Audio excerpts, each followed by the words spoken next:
Honourable Member. Information. The Honorable Patel Matthews has not been here today. He's not doing too well. Dr. Friday had to return to the Grenadines. Okay. Our leader is here. He will be back shortly. All right. Okay, thank you. Help with that door for me, please. Okay. On premise.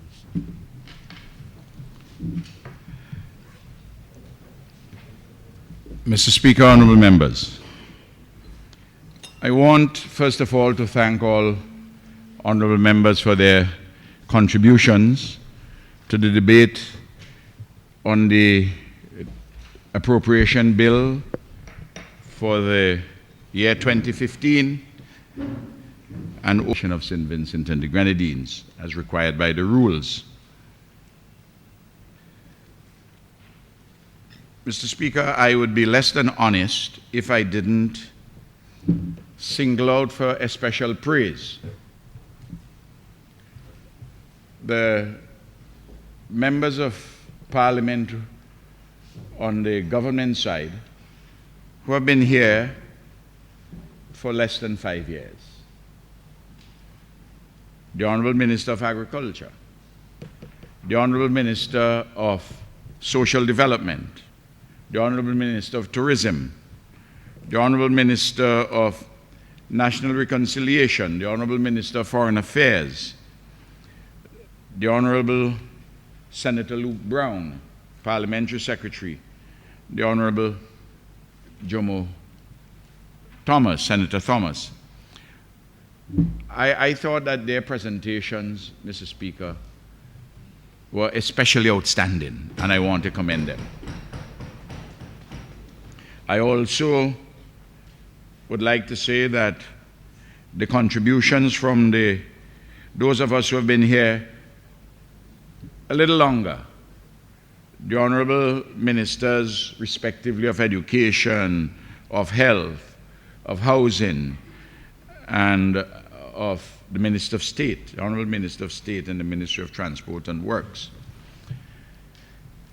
Mr. Speaker, in all my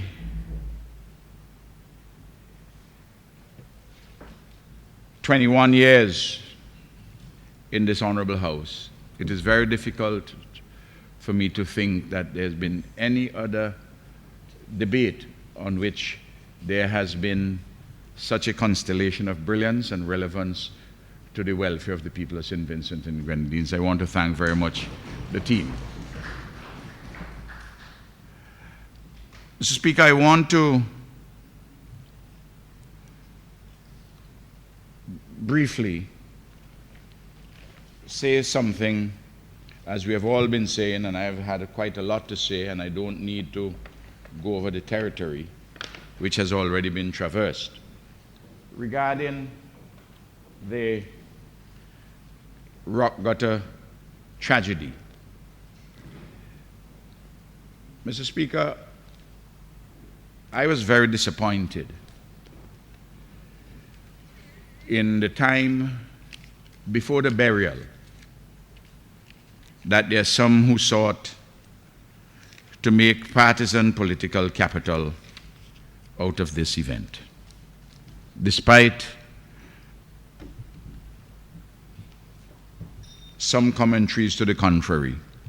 I was astounded in the newspaper of January the 23rd, 2 days before the burial. I saw an advertisement on page 5 of the newspaper, an advertisement from the NDP which read, "NDP says, Vincentians don't be fooled by 5 days of feast because it will be followed by 5 years of famine." In the context of what was going on in the country at the time and still going on, I know that this advertisement offended people in fancy because they're the ones who drew it to my attention. And I thought I ought to bring it to the attention of this Honourable House and to the wider public. Mr. Speaker, similarly, there seems to be an anxiety on the part of the opposition to make political capital out of this particular tragedy. And they're articulating it. In their column of the 30th of January, a few days after the funeral, they said, among other things, one wonders why the people of Fancy did not get a cemetery, a school bus, and the road to Cottage prior to the accident. For 10 years, they have been beseeching the parliamentary representative, Mr. Daniel, for a cemetery and the road to Cottage. He did not give them. Then all of a sudden, because of an accident and election is coming, he can deliver. But the people of Fancy will not be fooled. Cemetery, school bus, road to Cottage will not dazzle their eyes. Mr. Daniel, you and the ULP have failed the people, not only of Fancy, but the entire constituency of North Windward. The time has come for you to go. And then it goes on with other political stuff. Mr. Speaker, the matter has been in the public domain about the issue of the cemetery. From early in the administration, the Honorable Minister of Housing, the parliamentary representative for North Windward, had sought to negotiate a parcel of land for the cemetery. Of course, a state land to which somebody had assigned it, but the family had said to him, no, we don't want to give up that parcel of land. And the cemetery still had some space.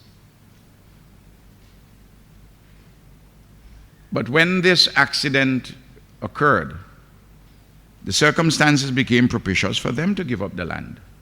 And in fact, that determination was made on the third night. And I was present at the third night at the school. Much prayers and singing of Christian hymns and sankeys. In relation to the road, the BNTF had earmarked the road to go across the Cottage, and still that is the case. But once you had built the cemetery, you had to make sure that the road is cut and you lay the base material and from the cemetery to go down to the back of Cottage. People gave up their lands, they volunteered in the circumstances. And the article is making it appear as though there was not a bus. There had always been more than one bus which had been contracted by the government, for which the persons from Fancy, I think the pay is 50 cents? 50 cents a day. So this kind of propaganda and this kind of intrusion on persons at a time when they're doing healing and mending, personally I find it offensive.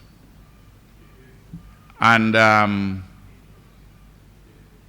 I know that the event which occurred, this disaster, and the extent of my interaction, perhaps more than any other member in this Honorable House, in terms of my interaction with the families and those who have survived, families of the deceased students and those who have survived. I don't think that anyone has had as much contact with them as I have had at a personal level.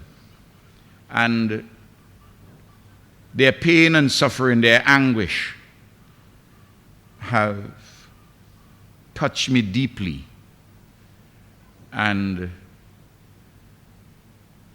I'm resolved to be a better person because of the way in which they're facing this tragedy with such equanimity and with such stoicism. Mr. Speaker, I received several letters, received cards. I don't have to read all of them. One of them simply said, "A pleasant good morning to you and all at the office. I just want to take this time out to thank all of you at the Prime Minister's office for the love and support extended to my family and by extension the community of Fancy during our time of grief. We will never forget your hard work, prayers and comforting words extended to us all. Please convey our thanks to all, especially our Prime Minister and Miss Barnwell, who is the Cabinet Secretary who is here. May Almighty God continue to bless you bless us all. Don't have to call the name of the person. And Mr. Speaker, those are the sentiments which have been pouring in. And last evening,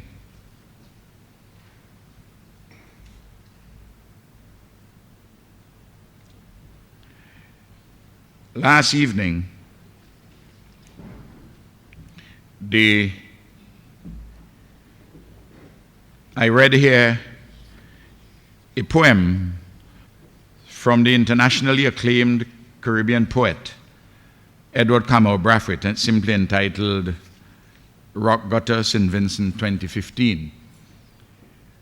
But I'd like to read what he wrote me, Mr. Speaker, on this matter, on the covering page.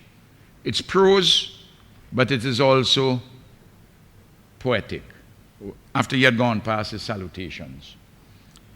He said, "Dear Ralph, greetings and salutations, the new year from one who continues to admire your good work of words and leadership as I hear it on radio and TV and sometimes in a text."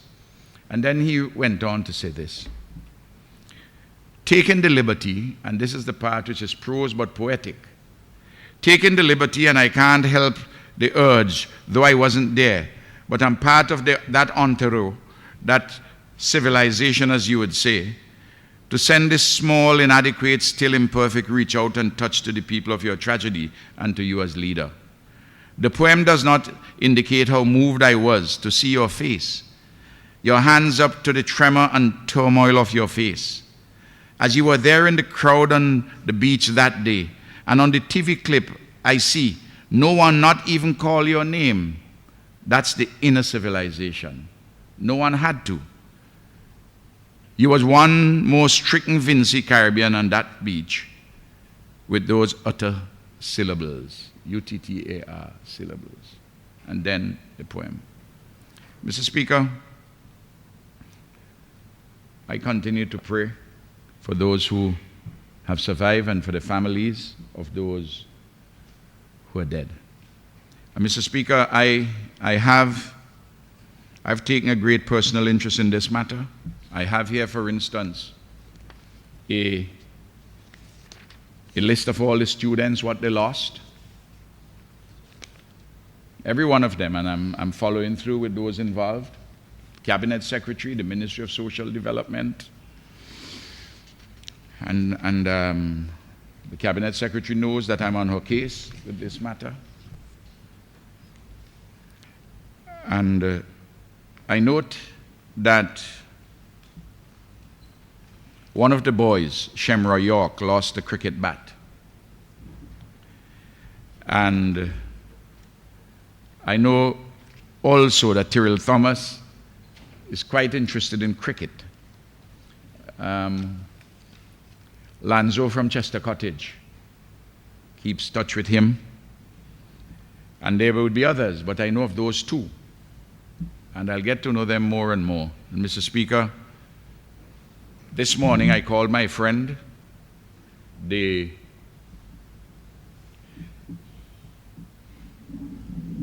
Vera, whom we call Fat Man, to give us 2 bats, a replacement for Shemroy and one for Tyrrell. And I want, Mr. Speaker,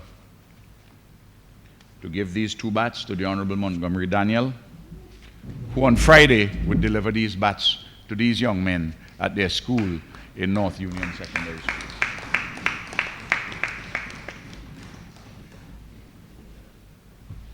Mr. Speaker, I have a bat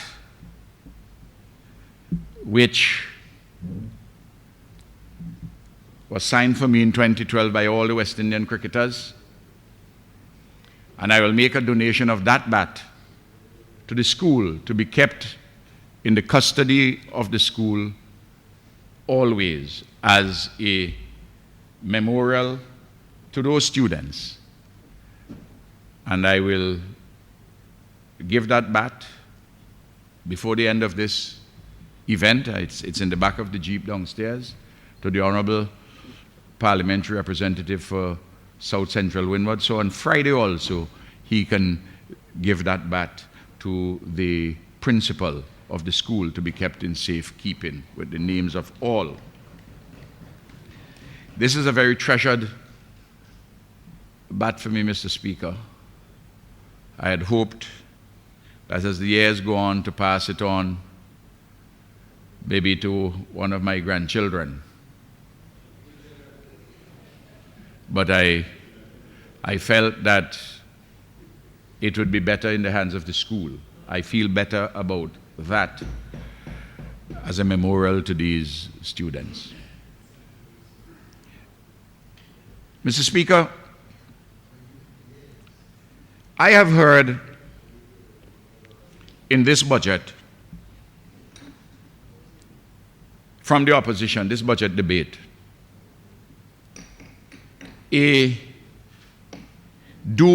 series of doom and gloom presentations. I also heard that there's no hope for people. There's not been since the ULP administration has come to office. That things have gone to the dogs and have been going to the dogs. Of course, those very arguments were put to the people in 2005 and they were rejected. They were rejected also in 2010. And I'm absolutely sure that those arguments will be rejected whenever the next general elections are called.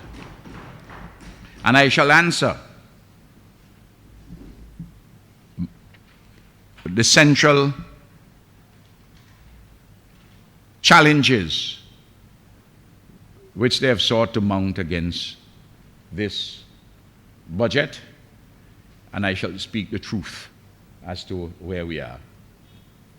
Mr. Speaker, every day I get letters. I get text messages. I get phone calls. My staff receive those phone calls too, where people from all over St. Vincent and the Grenadines commend this government for what they're doing. I just got this letter, January the 26th. This is just one of many.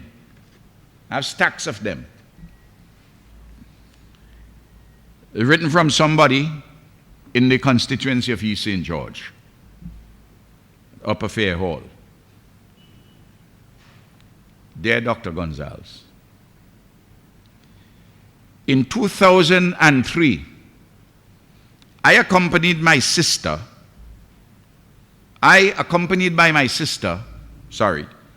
visited your office seeking your assistance to find employment, 2003. You asked me what my interest was, and I told you that I wanted to be a nurse. When people come to me, young people, to look for jobs, I don't just try and fob them off into some job. I ask them about their interests. I take time out and talk to them. The letter goes on. You made a call to someone who I now understand to be an agent at the Youth Empowerment Service, YES program, and asked them to consider me for attachment to the Georgetown Hospital. You told me to use the opportunity on the YES program, see if I really wanted to be a nurse, then move on from there. Incidentally, this program, the YES program, is the one which the opposition called at the time the Youth Exploitation Service, which is now being asked to be mobilized as an incentive. The letter goes on,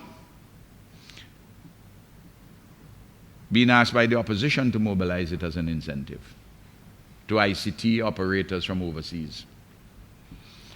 You told me to use the opportunity on the YES program, see if I really wanted to be a nurse, and then move on from there. At the Georgetown Hospital, I learned basic skills such as vital signs, simple dressings, among others. The staff told me that I had a professional attitude, and so they did not hesitate to recommend me for training as a nurse. I wish to inform you, Prime Minister, that I successfully completed the registered nurses program. completed training as a midwife, and I am now a ward sister at the Milton Cato Memorial Hospital. And I am a part-time lecturer at the Division of Nursing Education. I am currently completing a Master of Science degree in nursing with Walden University, majoring in leadership and management. It is my intention to continue to the PhD in nursing. You said that we must not limit ourselves, that we must take advantage of all the opportunities that your government has created for Vincentians. I have taken your advice very seriously. And so I am on a mission to embrace all opportunities afforded me and which are within my abilities. I am a reflection of the sound policies of the government of St. Vincent and the Grenadines, led by you. I sincerely thank you for giving me a chance at a time in my life when I did not know in which direction to turn. Thank you, sir. And the person signed her name. I don't want to reveal her name. Mr. Speaker, so that if you want testimony, we can find it, you know. Not just in the thousands of people who voted for the Unity Labour Party repeatedly since 2001, in preference to the opposition, led by the Honourable Leader of the Opposition. They're there in the votes, real flesh and blood people. Not persons from outer space, but Vincentians. And Mr. Speaker, there's testimony from people across the whole of St. Vincent and the Grenadines. Mr. Speaker, I want to show the people of this country how unserious this opposition has been. I have taken time out to read their speeches in the Hansard. I can't reflect all what they have said, but I want to take this. This is the Hansard, the proceedings of the House, the verbatim proceedings of the House, for a meeting of the House for a continuation of a debate on the appropriation bill on the 30th of November, 2001.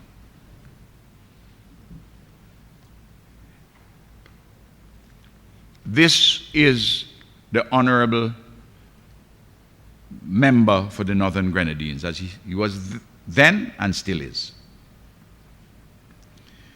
Mr. Speaker, remember, we are in office just 9 months.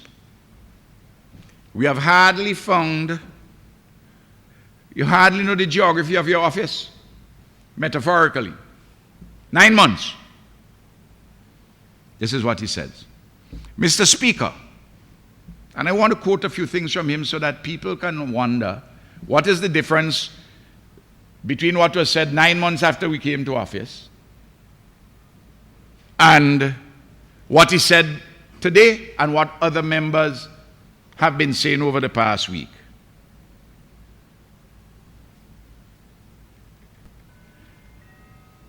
Generally, this is how you began. Mr. Speaker, time and again I have been disappointed because I listened and I have not heard what I believe the people of this country expected, the grand promises that were given by this administration in the past election campaign. Mr. Speaker, I expected this to be a budget of hope, a budget of breathtaking vision, a budget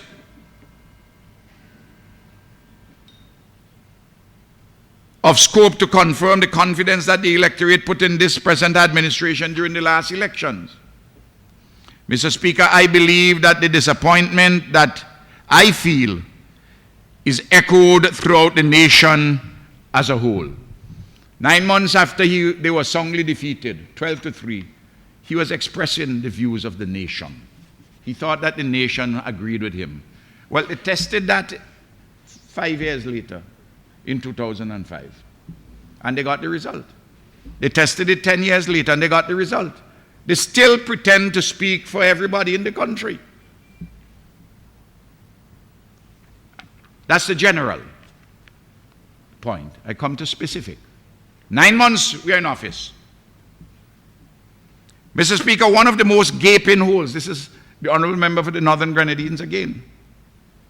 One of the most gaping holes in the presentation of this budget, and in tourism in particular, is the absolute and thunderous silence on the development of the airport facilities in the country. He wants us to have an answer in 9 months, which no government in the country had, including their own. For 50 years, no government had an answer. And they had been around in office for 17 and they didn't have an answer.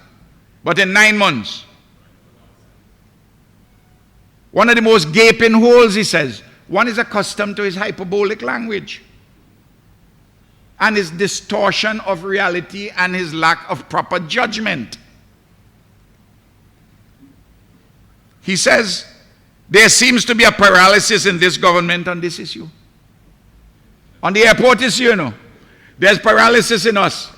Even though Sir James has said in his book that the proposal he left got lost in the Taiwan Straits because his successor didn't have the wisdom to pursue it. His successor being, of course, the Honourable Leader of the Opposition.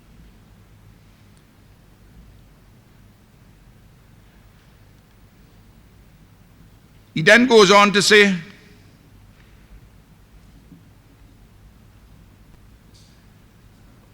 we know that the importance of this is yet, there's nothing, absolutely nothing said about how we are going to address this, other than vague suggestion that hubs will be created at Hiranura in St. Lucia and possibly in Barbados and elsewhere. Mr. Speaker, we are saying, before we get to the issue of an international airport, when the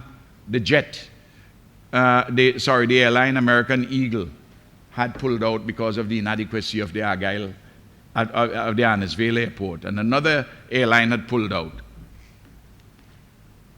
We said, well, we have to have, in addition to E.T. Joshua, a hub to structure one in St. Lucia and to try and get it done properly in Barbados. And we also said we had to invest properly in Liat. And then we are going to get to our airport development program.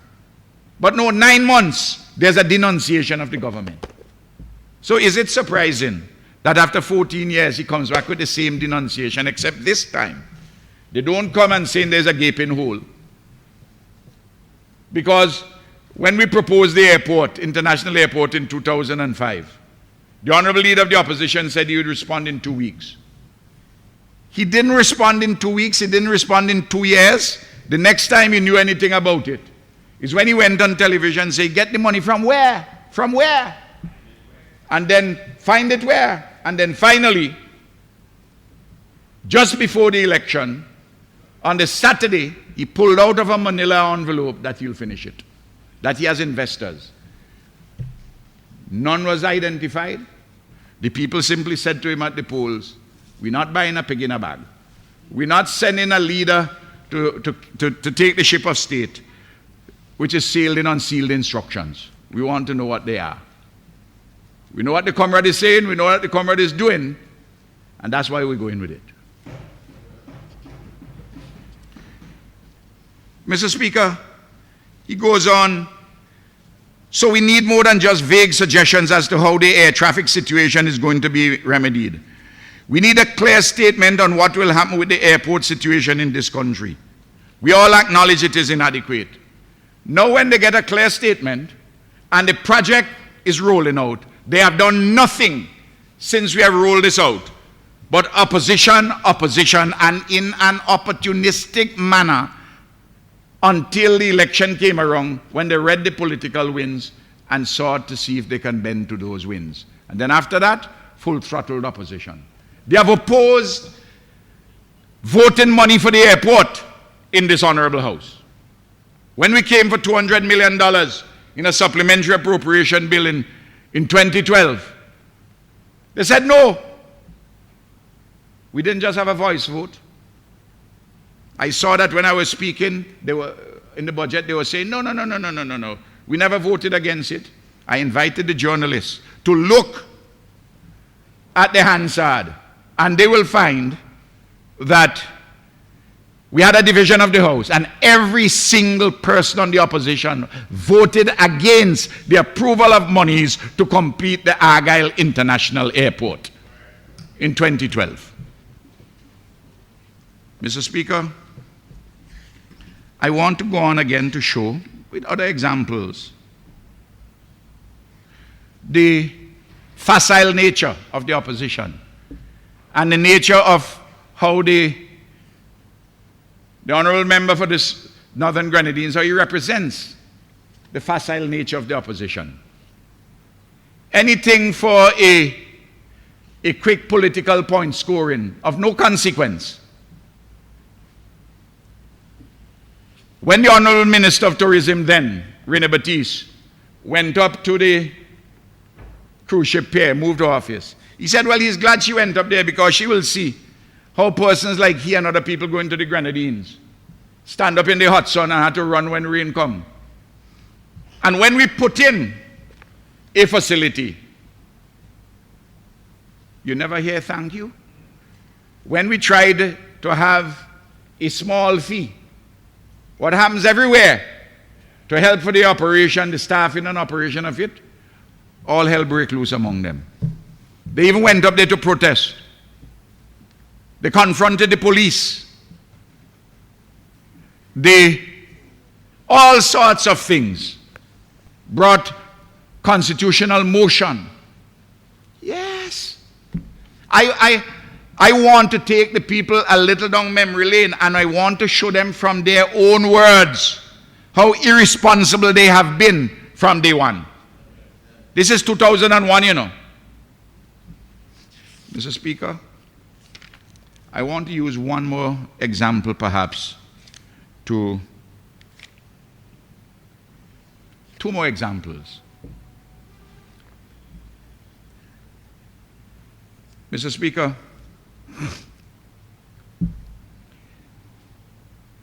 when the Honourable Member for Central Kingston, West Kingston, was head of the manager of the Central Water and Sewage Authority, and the government insisted on a rollout, a rapid rollout for garbage collection.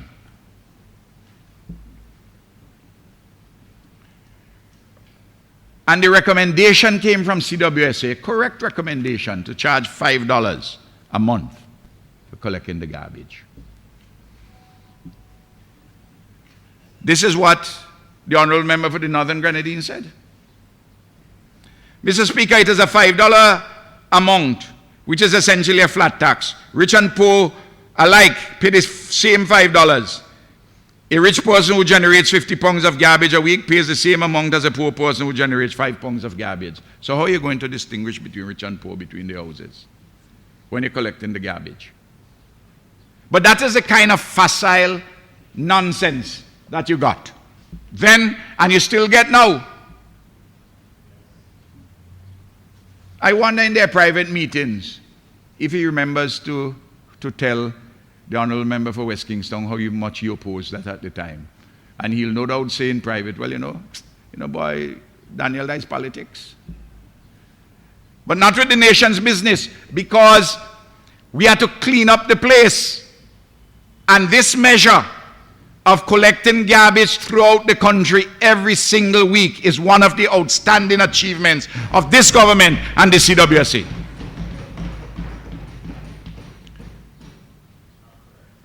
The final example, there are several, Mr. Speaker, but I'm just taking a few. The one which takes the cake is the one about the primary school. There was a primary school in Beckway from the 1930s with outside toilet. concrete cover over Watland Dab, and some lime. I think people would remember that. Of course, we built a brand new primary school, a fantastic structure. The Honorable Minister for Education went and opened it. I was not available today. This is what he says. Mr. Speaker, again, another challenge on this side, meaning the opposition, will address the issue of education, but I need to make my dissatisfaction and my disappointment known with respect to the provision of a new primary school in Beckway.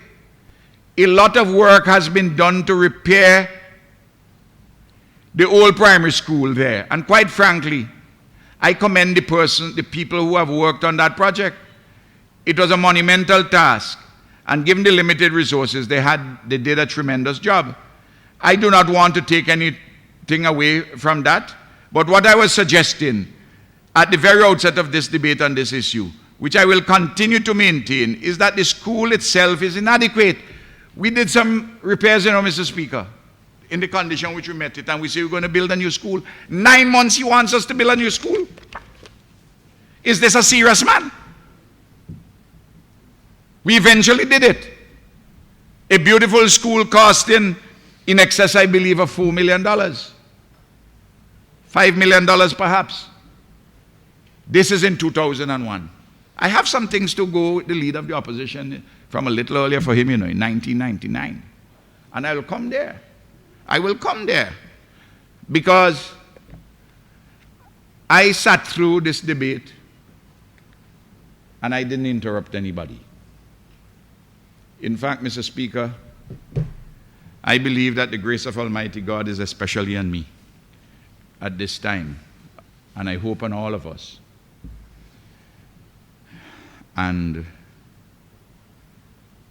I pray that He keeps me in this particular mood and this mode of functioning and operation, and make me a better person than I am or I have been. Mr. Speaker,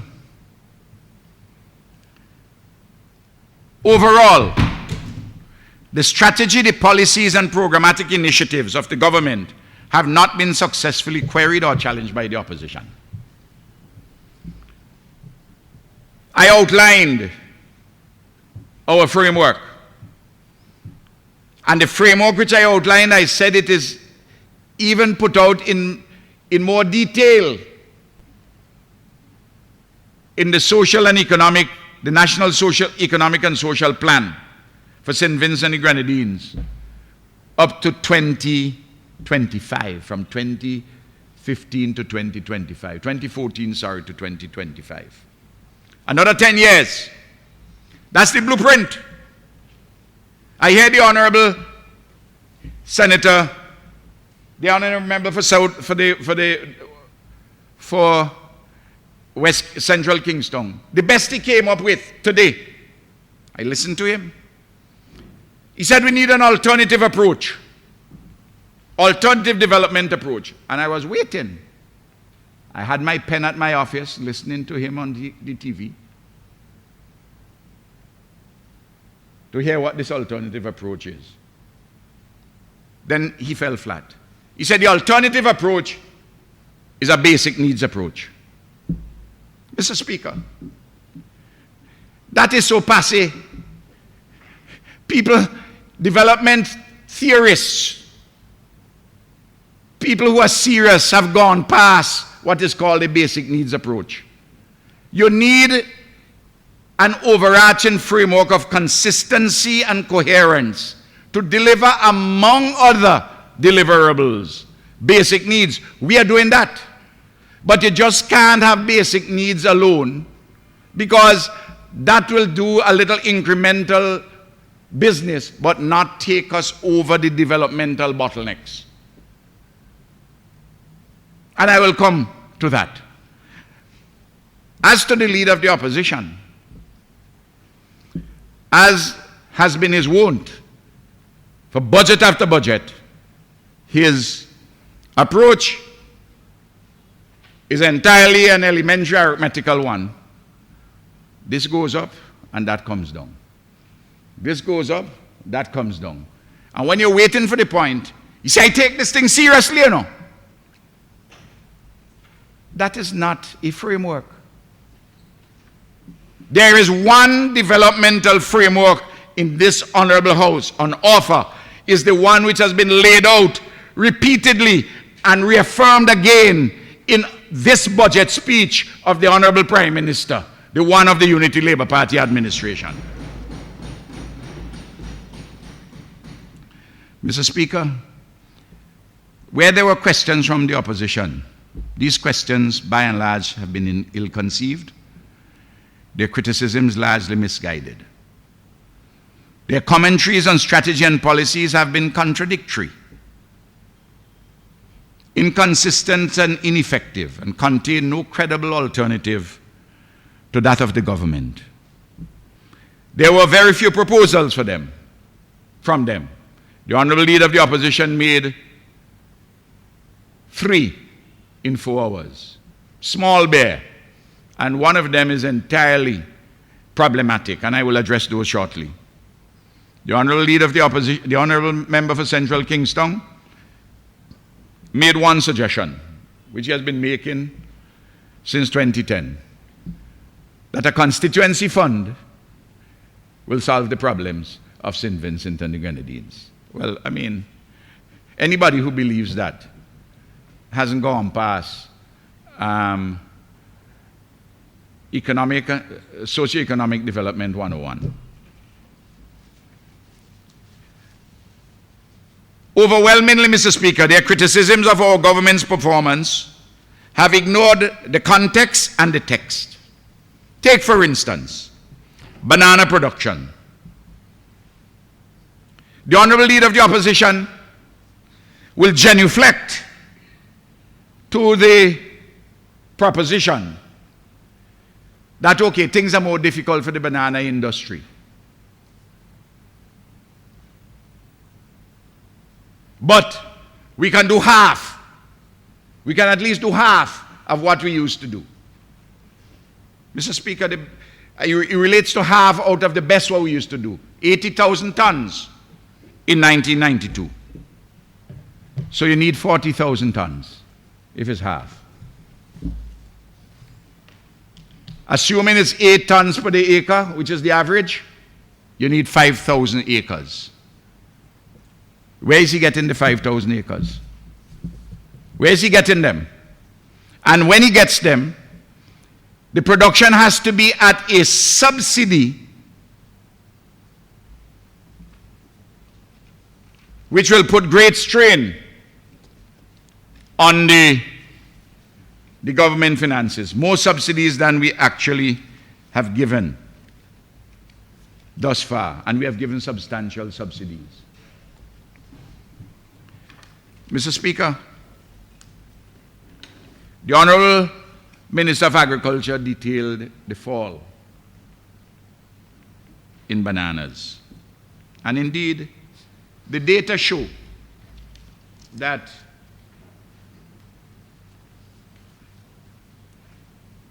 in the case of agriculture generally, as a contribution to GDP in 1984, it was just over 20% of GDP.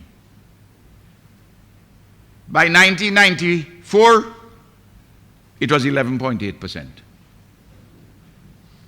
Within 10 years, I'm not just talking bananas now, I'm talking agriculture. My starting off point was bananas. And the farmers know this. And Mr. Speaker, when I come to certain demographics and employment data in this wrap-up,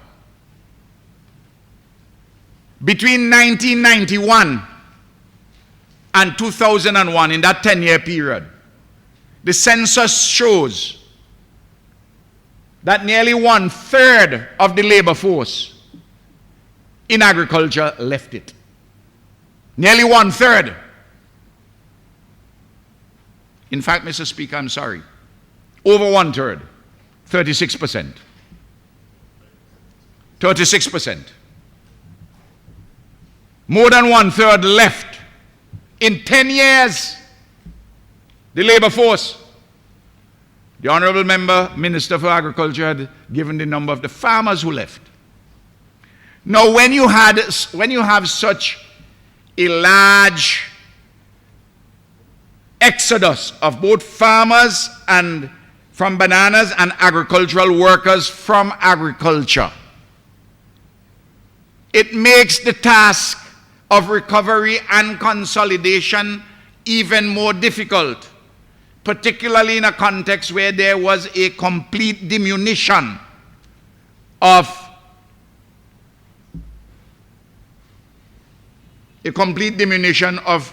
the preferences. Because, Mr. Speaker, remember this, you know. Even though the Single Europe Act came into being at the beginning of 1993, and a new banana regime came into being on the 1st of July 1993, it was only to exist until the year 2000, because that was the culmination of the Cotonou Agreement, the successor to Lomé, where a protection was given. And after 2000 was all mass. In fact, before 2000, the USA and Ecuador challenged the moderate protection which was given to the bananas in the market, and won. And there was a phasing out to almost a complete diminution. So after 2000, after the year 2000, the extent of the decline in the protection was sharp and precipitous. Between 1993 and 2000, it was more gradualist. Mr. Speaker, when I hear different people want to talk about bananas, I grew up in bananas. I grew up in agriculture. My father was a farmer. I was on the lands all the time when I go into grammar school, on evenings when I go home, and on weekends and in holidays. Mr. Speaker, in making the connection to show you, to adopt the words of the heroic Maroons, there's a noise in my blood, I echo in my bone. Bananas, it can't come out. That's why whatever anybody wants to say, when individuals like myself get up to talk about the bananas, people say, well, this is a man who knows bananas. They feel it in the words, and they feel it in the commitment of this Prime Minister to agriculture and to the farmers and to the farm workers, because there's evidence to support it, and because they know from whence I've come. I've come from the bowels of the farming community, and I represent a constituency which has 40% of the certified banana growers. Mr. Speaker, even before you used to put banana in boxes, and you used to wrap it in the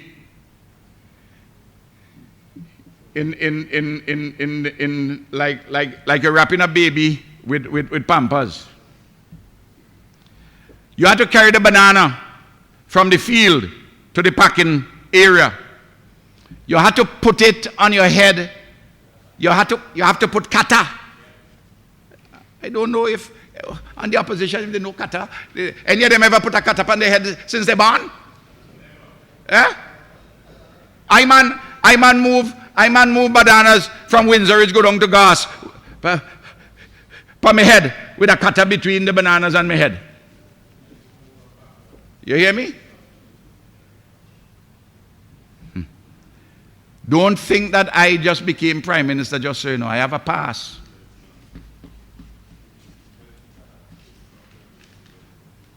And Mr. Speaker, I've seen it go through all the stages. And as I grow into teenagerhood, my father allocated a pass of land for me so that I myself could plant bananas, encouraging in me discipline and production and thrift. which have stood me in good stead. Mr. Speaker, the leader of the opposition is speaking about this banana matter in a way in which the farmers in this country know that what he's talking, he's trying to bamboozle them, throw smoke in their eyes.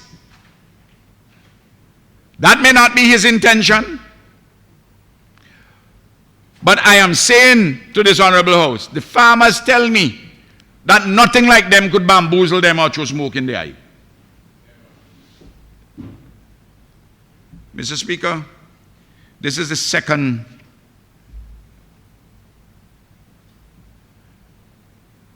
this is the budget address by the Honorable Arnim Eustace, then Minister of Finance, now the leader of the opposition. Mr. Speaker, this day is the 13th of December, 1999.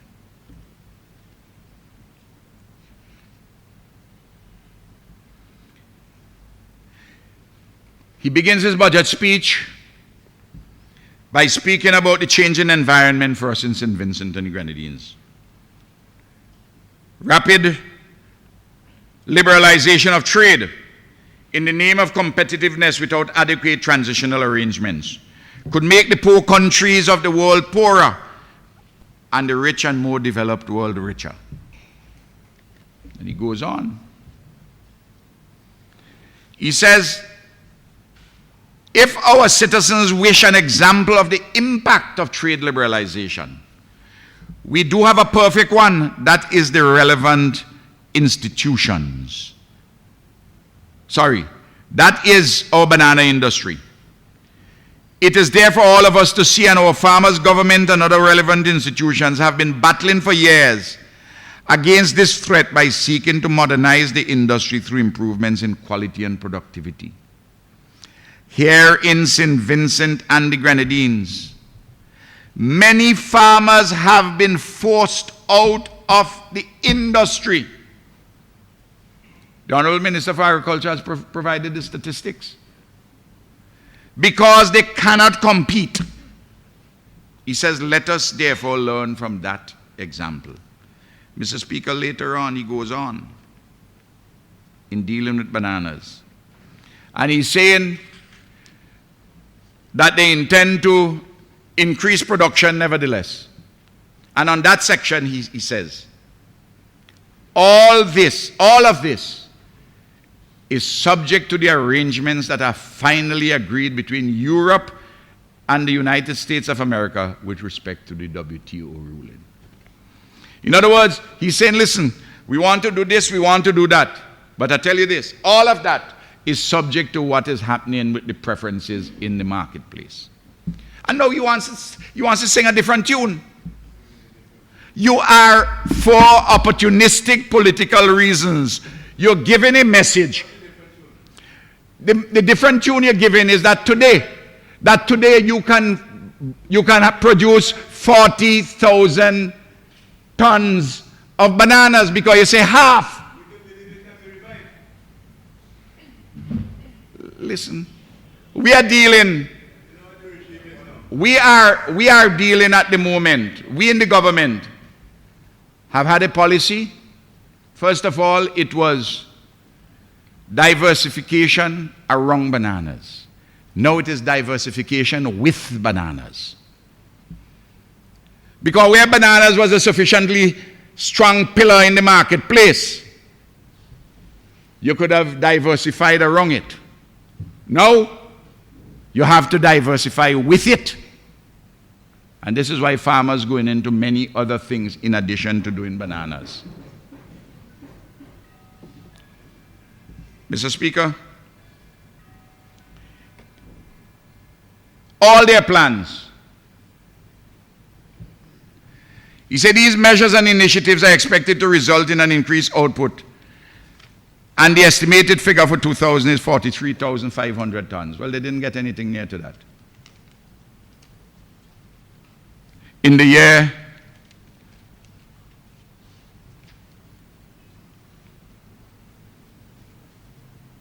2001, it went down to 33,000. Mr. Speaker, I have always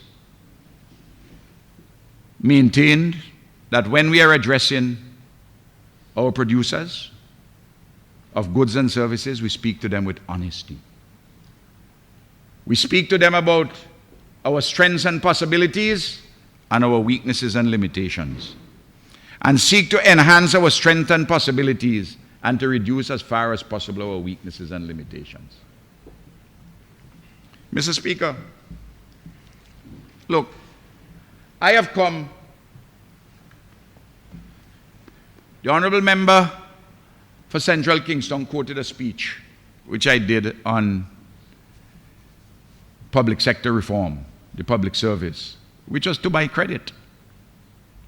If he thought it was to be my discredit, anybody who reads it,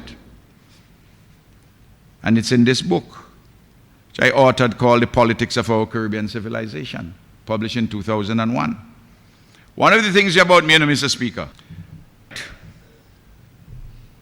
if you want to find out what Ralph is saying about something, you can go to the library and find what I've written.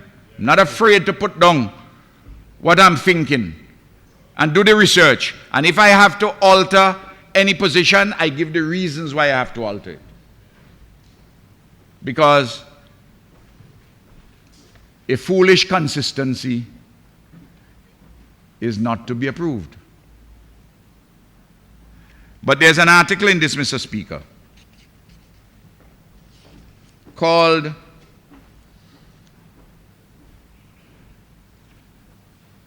Banana in Trouble. A chapter 3, Banana in Trouble. It's present and future. It's here. In the 1989 elections,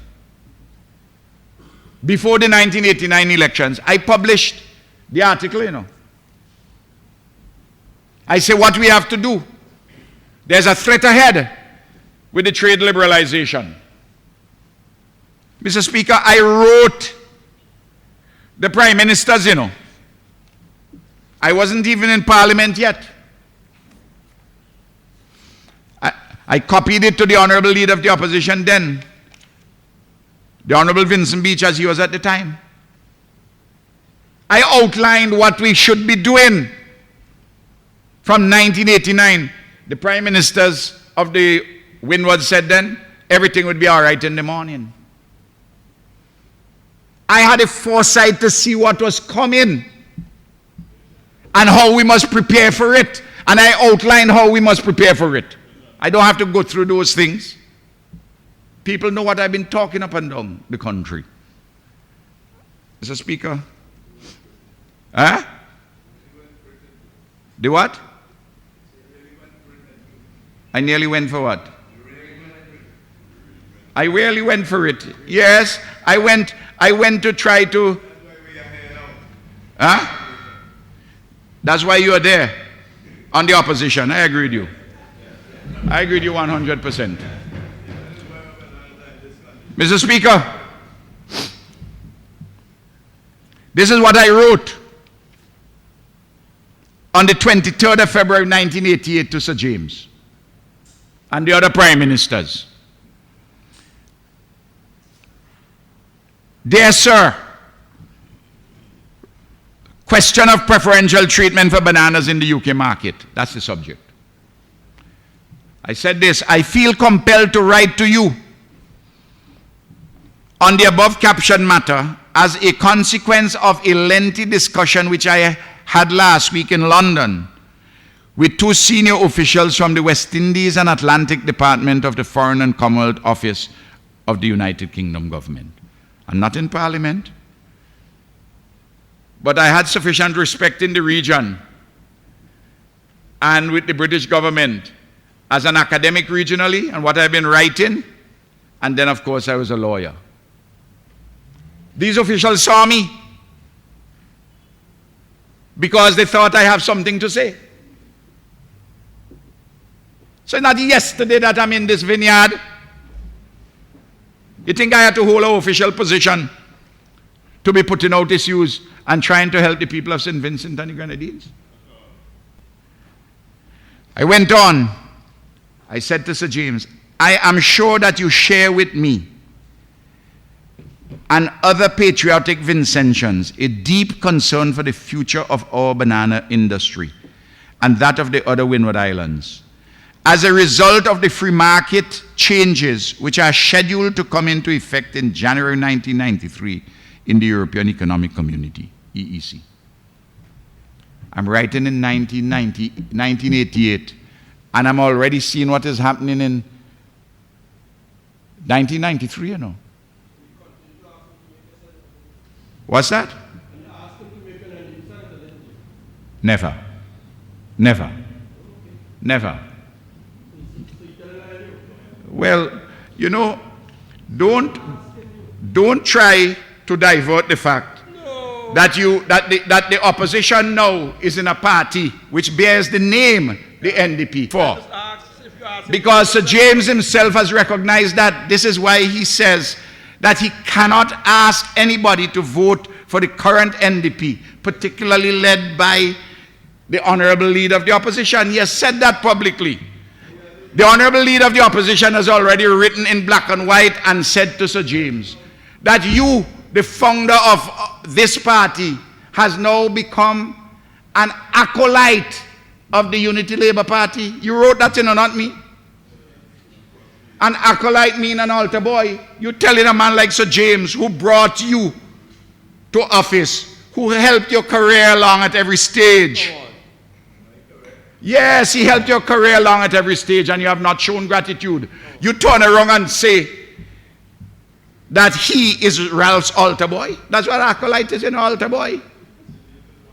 But that's what you agreed on the Grand Beach Accord, then. Yeah, yeah. Try and you can't divert these facts, you know. You divert, I'm just telling you why. No.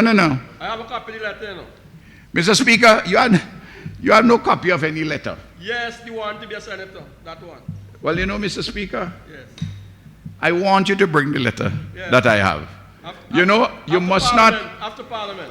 You see, you have to be careful when you say things, you know. No. Because you have said on the radio, yes, I hope another tragedy doesn't befall the people of Fancy at the rate visitation is taking place. I am going to visit the people. That's you.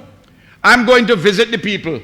And you are suggesting that because I am visiting them often, that a tragedy, yes, a tragedy may follow you. may follow. Well. Yes.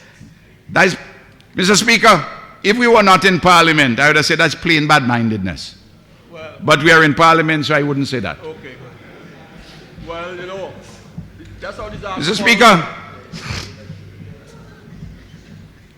the letter went on. In my discussion with the Foreign and Commonwealth Office officials, the following facts and opinions were given to me. And I related what facts and opinions they gave. And then I gave them my opinion. And I suggested to Sir James a particular approach. All that is in the letter, you know. It's inside of this book. It's in the library. You can go and read it. Mr. Speaker, but I wasn't satisfied there in documenting it. I come from Qatar, you know. From Qatar to the Foreign and Commonwealth Office. That is my journey, you know. From Qatar on my head, carrying banana from Windsor Ridge. Almighty God give me the ability to write. And Mr. Speaker, in History and the Future, a Caribbean Perspective, published in 1994. I was at it again. I know you have been a student of this because the section on leadership, you have used it in part of your thesis, which you didn't complete, but which I hope you complete at some time. You have the ability to complete it. Let me not say anything. So I know you know this. I am only giving examples, Mr. Speaker, for the farmers will know. And then,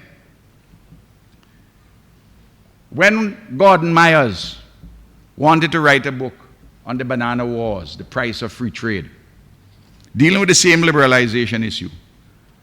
Of all the prime ministers, this was published in 2004, of all the prime ministers he went to write the foreword, is yours truly, the Prime Minister, St. Vincent the Grenadines.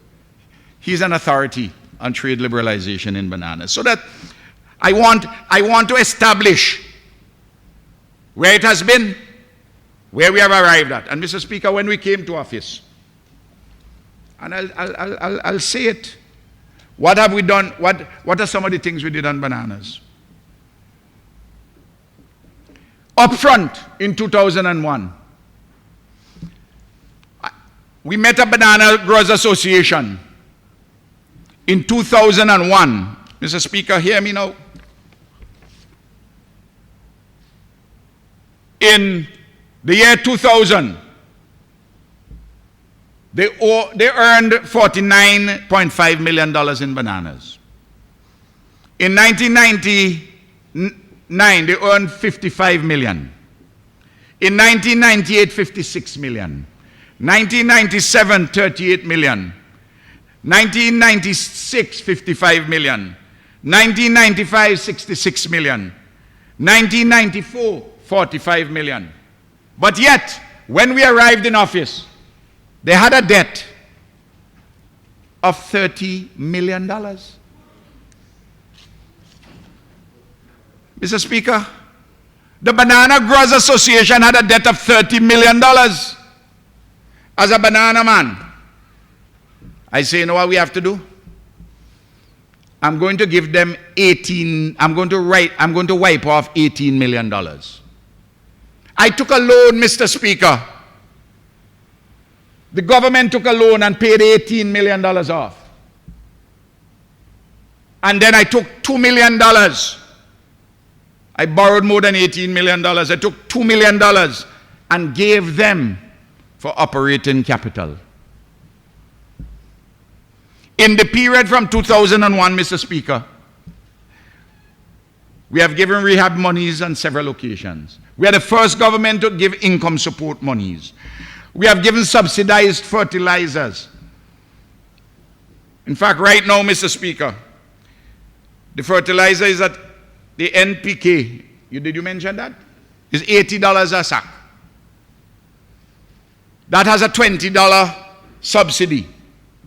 When it's $120, it's $100. When it's $100, because fertilizer is a petroleum-based product.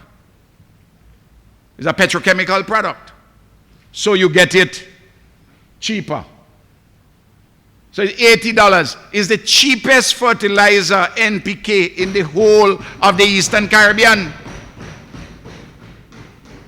We get fertilizer free from Morocco. When wind farm ran into trouble, because we had to restructure, and then you had wind farm, they operating it, fair trade and all the rest. We put $750,000 to wind farm. We came here for it. And Mr. Speaker, $6 million last year through the Farmers Support Company. More than half of the people who get assistance are banana farmers. And this year is another $6 million again. You want to know about who interested in farmers? And Mr. Speaker, right now, bulldozers and heavy-duty equipment are up in North Central. They're down at North Leeward.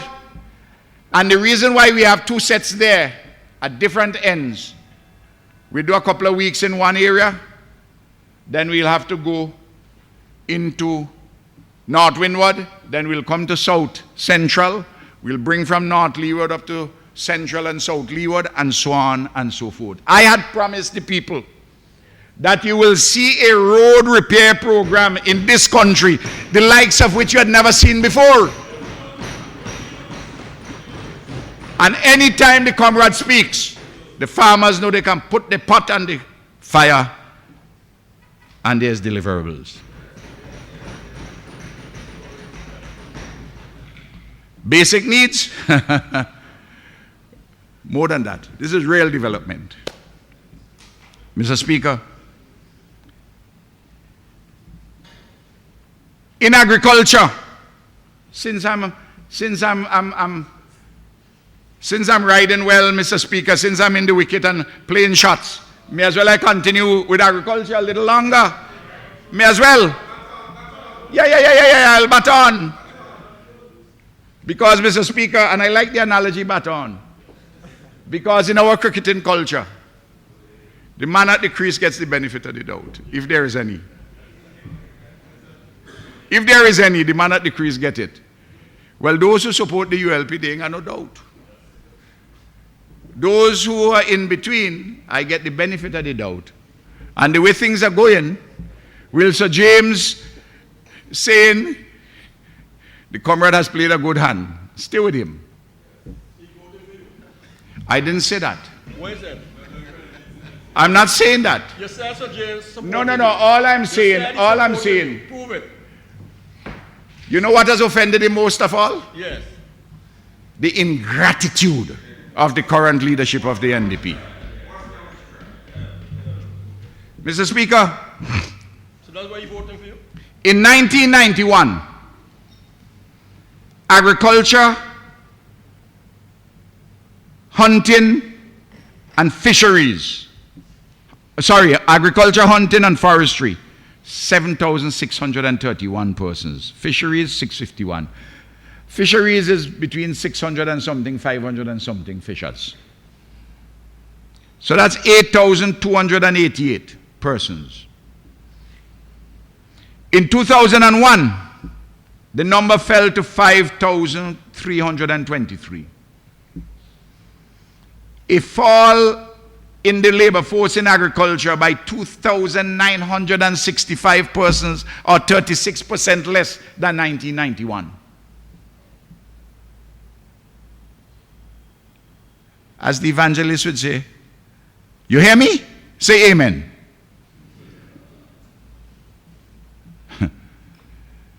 Mr. Speaker, what they're talking about, when we got it, the number in agriculture and fisheries is just 500, the same thing in 2012 for fisheries. So there were 5,323 persons employed in the agriculture fisheries sector. In 2012, 5,110. In other words, just 213 left. I want those numbers to sink in. Of course I'm quoting from the census report. Of course I'm quoting from the census report. What do you think I'll quote from? Mr. Speaker, anybody wants to hear about where there was a decline in agriculture? In the workforce, look for the period 1991 to 2001. You want to see a stabilization of the numbers in agriculture? Look for the period 2001 to 2012. And we're picking up back. We're picking up back. You want basic needs? That's where it is. And Mr. Speaker, incidentally, for those farmers who left agriculture, we made sure that the NIS helped them with non-contributory pensions.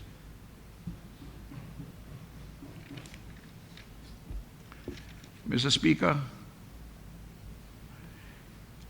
how are you? But you see, their problem has been this. They were not given the preferences being reduced for bananas. There were fewer banana holes to be dug, and a lot more people to dig the fewer holes. So fellas left. But what do you do with the children in the farming community? They didn't do anything. We had to bring in universal secondary education. In 10 years, is 345 new students were added to secondary education under the NDP in the preceding 10 years, 1991 to 2001. We had to educate our population. And Mr. Speaker, you see the differences, you know. When you compared the census between 2001 and 2012, the group of persons known as professionals in the 2012 census, and I'm dealing with the employed population, the category professionals rose by 30.7% over the 2001 figure, or 1,068 persons more. Technicians and associate professionals rose by 67.97%, call it 68% over the 2001 figure.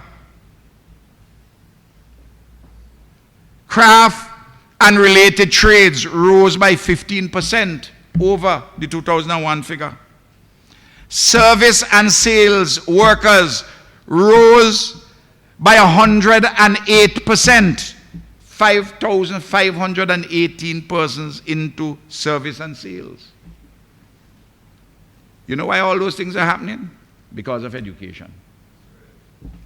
Because of the education revolution. And Mr. Speaker, the persons in the elementary occupations, according to the census, fell by nearly 1/4. Fell by 1,715 persons. From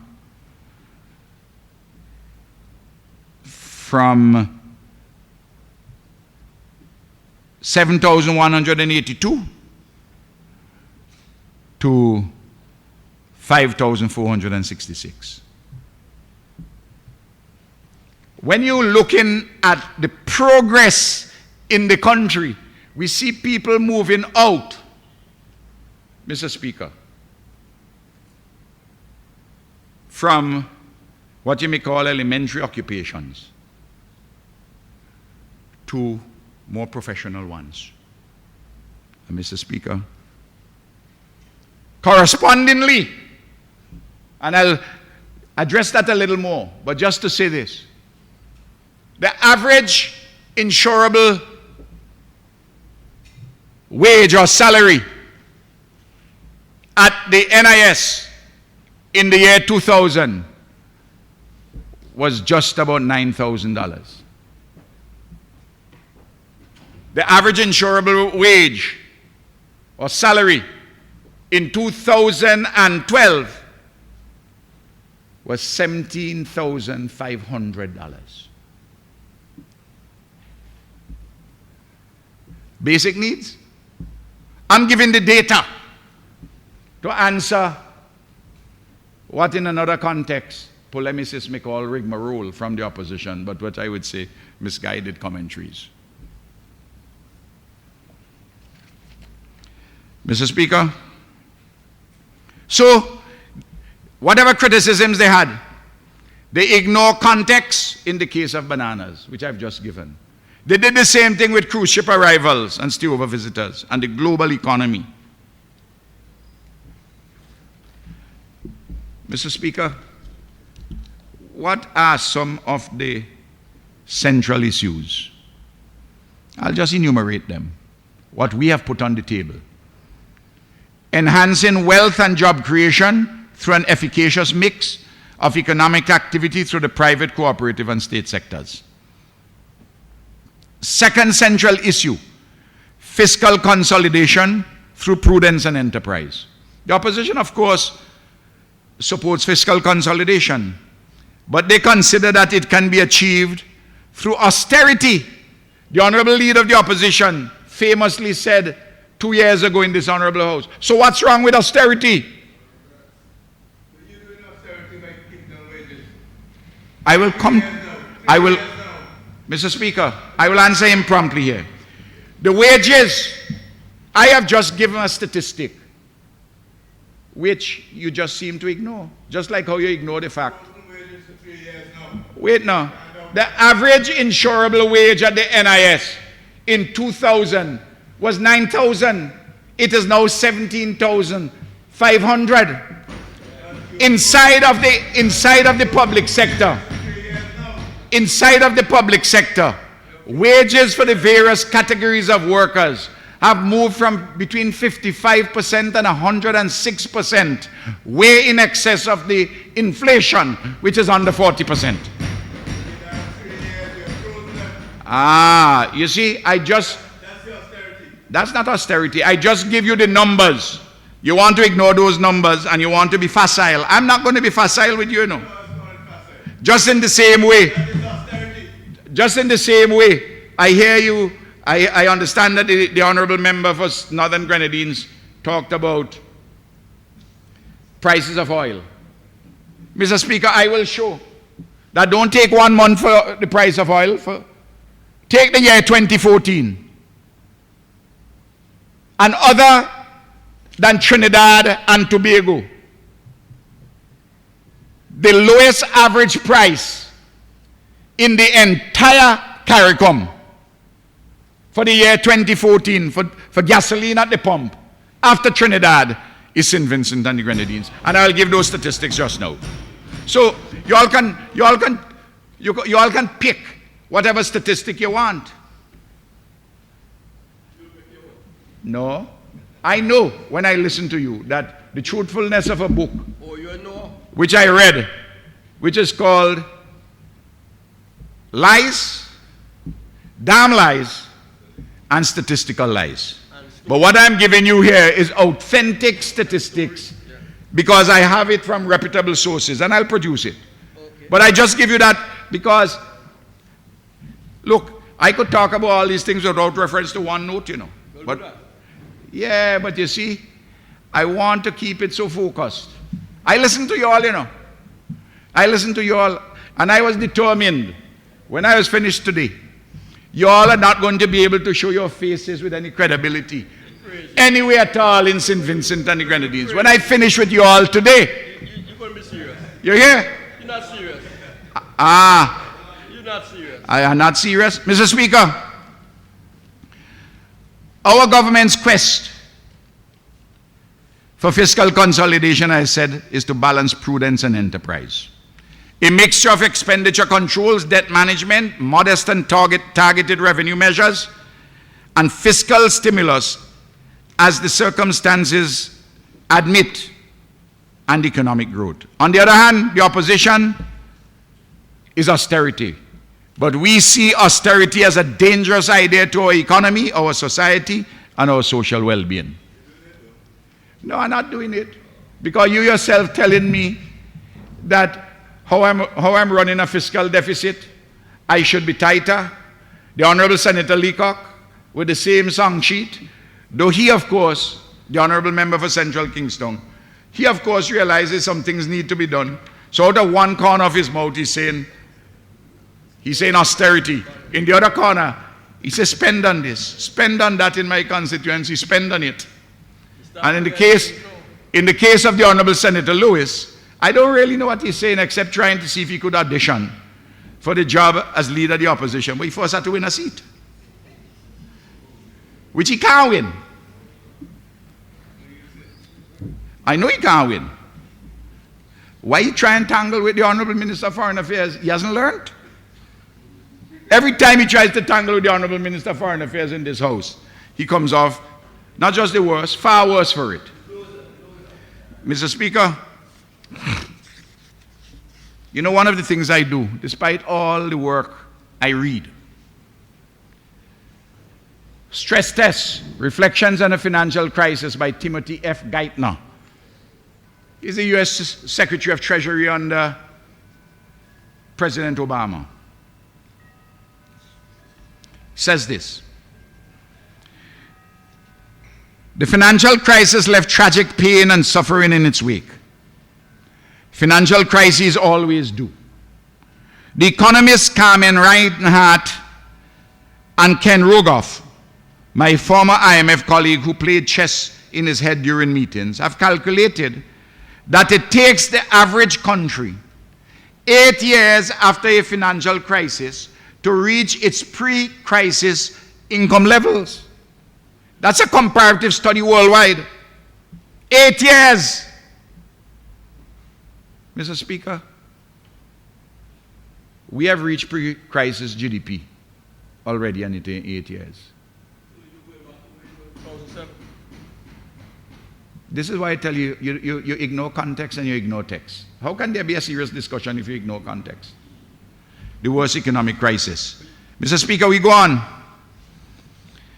The question of austerity now. He says, in March 2013, the blunt across-the-board spending cuts of the so-called sequester took effect, chopping another half point off the GDP. That's when the Republicans pushed that through the Congress. He said, we didn't quite repeat the 1937 mistakes to the extent that Europe did. So premature austerity didn't kill our economy, but insufficient stimulus definitely sapped its strength. He's making the case for stimulus, you know. Go on, Mr. Speaker. He says, when private demand withers, government austerity only intensifies the problem. What's needed to avoid a vicious cycle in which the financial system and the broader economy drag each other down are counterintuitive remedies. More private credit, more government borrowing, more confidence, even if the mess was created by excessive confidence. Unfortunately, the only way for crisis responders to stop a financial panic is to remove the incentives for the panic. And he goes on. And then he said, herein lies the paradox. In a brutal financial crisis like ours, actions that seem reasonable, letting banks fail, forcing their creditors to absorb losses, balancing government budgets, avoiding moral hazard, only make the crisis worse. And the actions necessary to ease the crisis seem inexplicable and unfair. So your arithmetical statements every year, which frankly speaking got very boring. Up and down. With no theory or anything behind it. All that thing. What's wrong with austerity? What I advise persons to do is to read. I read them. I read. I know I'm not the only person who read. I wouldn't. Stop saying that why you're inviting people who read. I wouldn't say that. Everybody here reads. Every time every single time, in every debate, Mr. Speaker, the Honorable Senator Lewis, I don't have a problem with you at all. My very existence will kill me. I don't have a problem with you at all. Will kill me if you have to don't fight my existence. Mr. Speaker, well, this is where bitterness gets to people. Yeah. And a sense of, you see, you had a forlorn hope that you may get elected in East St. George, and it looks more and more distant that you start to talk about people killing you. People kill you for what? Mr. Speaker, let me go past that childish kind of rant. What have you done apart from this? Childish kind of rant. Every time we have a debate in this honorable house Keep quiet, man. on any matter relating to any question of law, Keep quiet, for God's sake. I am the Prime Minister of this country, I don't care who you are. I got 50-something% of the vote. I don't care who you The are. party got 50-something% of the vote. And in my case, I got 83% in my constituency, you know. I am the Prime Minister, and that's why I'm winding up, and why you are listening to me. And if you don't want to listen, you can go. You don't tell me what to do. Honorable Senator, kindly discontinue that kind of discourse you're carrying on. Well, tell the Prime By Minister saying stop you doing- don't care who is who. I don't care who he is, Mr. Speaker. Please. I said discontinue. But he doesn't have a right to try and represent people every time. I said discontinue. And I that certainly kind will of accept it. I mean, I say that I read and I encourage people to read. Is that an insult? No, I'm talking to you. I'm not talking about that. Mr. Speaker, every time we debate an issue which involves any issue of the law, We heard it this morning. Where's the international law, offshore law, constitutional law, administrative law? He says, when he cannot answer, he says, I'm an expert in that. But stop talk. That's a lie again, Mr. Speaker. But you just said that today. Please, I've asked you to leave the parliament. You know that word is on parliament. Because Please. but that is true. That's untrue. Please leave the parliament. But I heard other people saying that. I said to you, please leave the No, parliament. you can't just leave the parliament for that, sir. Honourable member. I've heard Senator Francis doing it saying- all the time. I am and you saying, don't say that? you have addressed the man as... I've heard Senator Francis you have doing that, called and you him didn't as say a that? liar. I've Kindly heard leave Senator Francis saying that. You never Please told him that? leave the parliament. No, I've heard it many times. I wasn't here. I was not here. But if I use... Honourable, hello? I never say... I've heard him say it all the time. What do you mean I'm going to fight? I heard it all the time.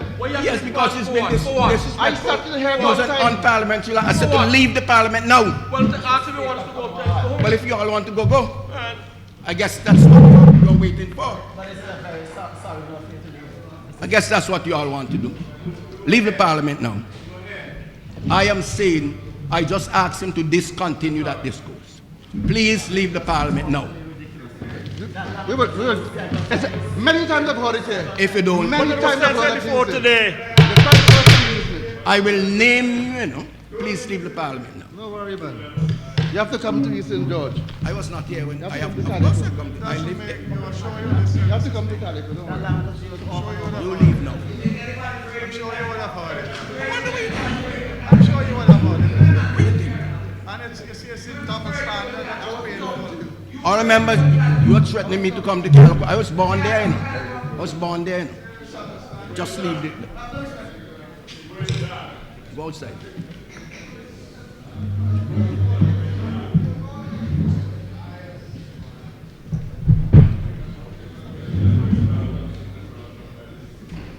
Mr. Speaker,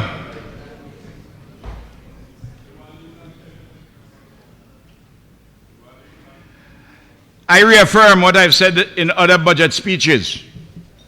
In times of an economic slowdown or recession, a government cannot save itself to prosperity or economic growth.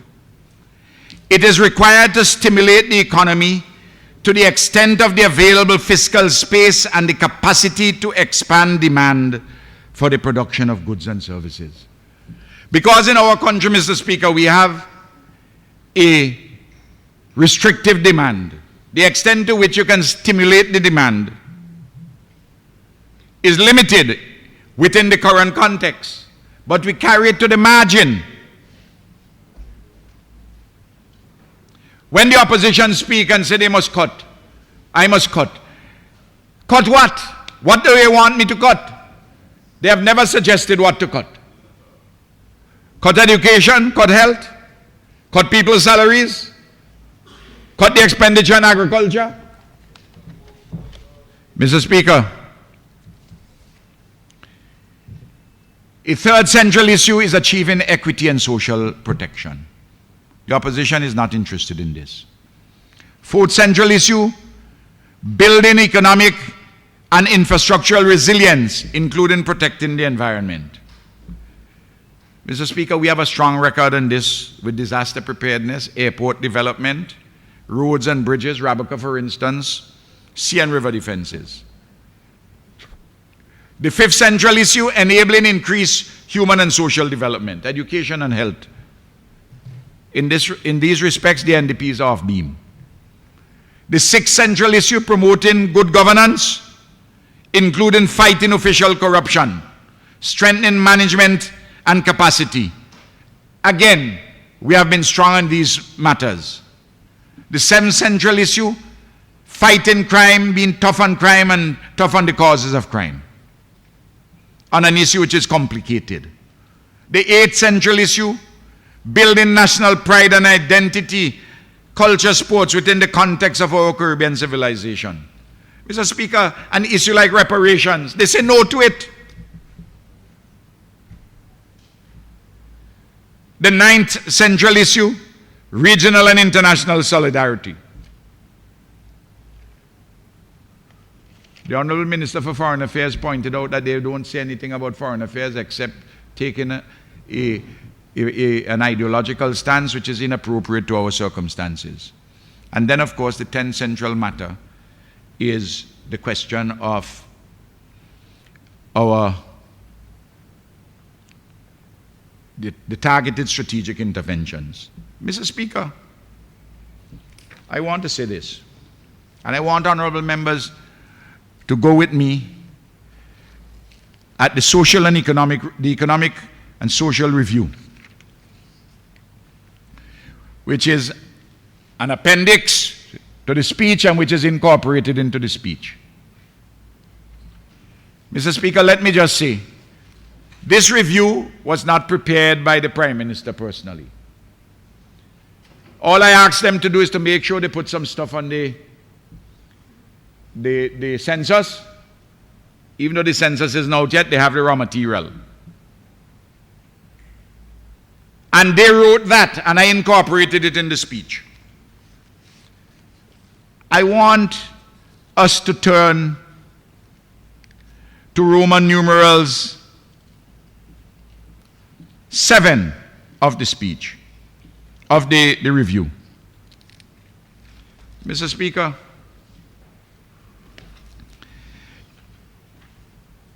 seven to 8.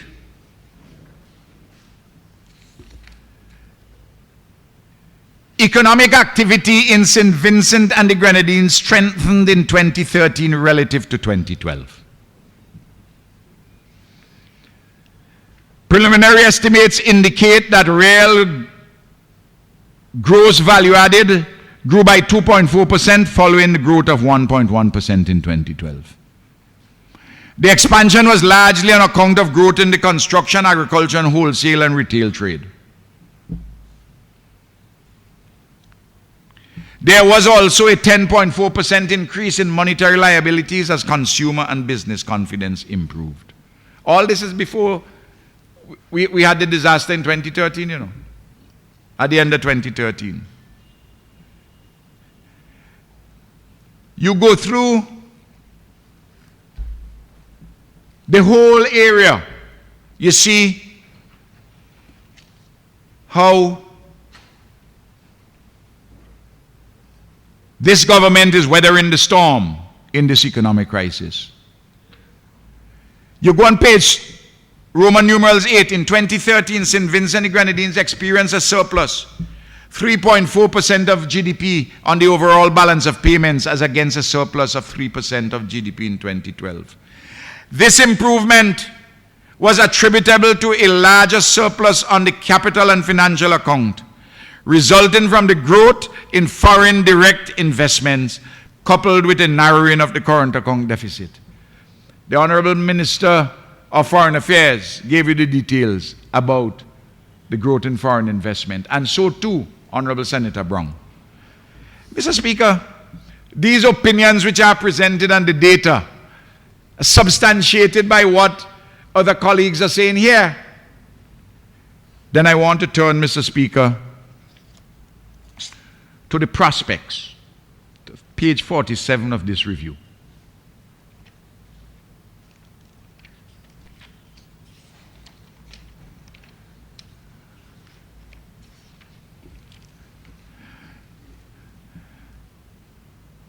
Economic activity is projected to improve for the rest of the year.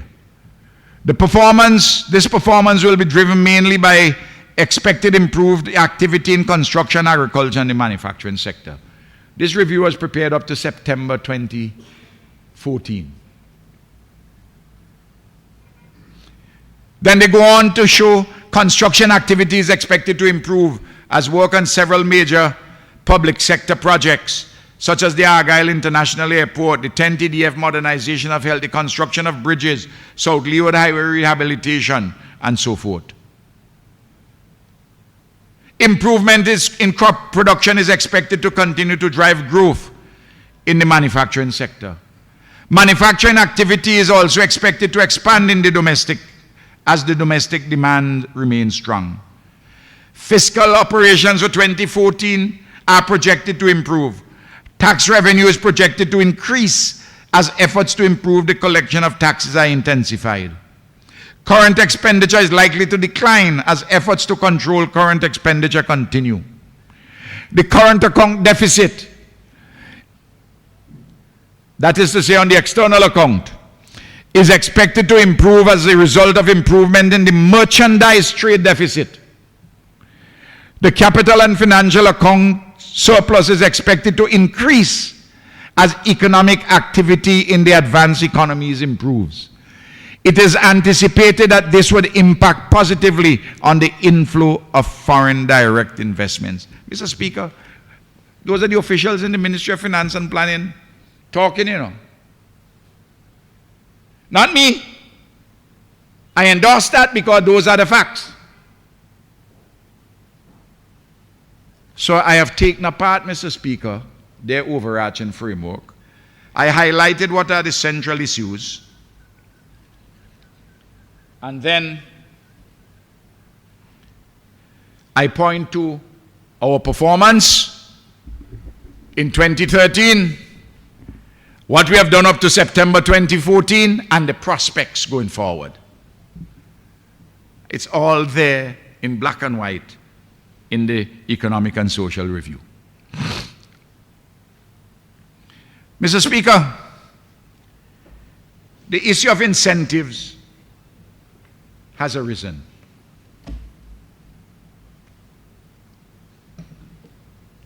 I want to say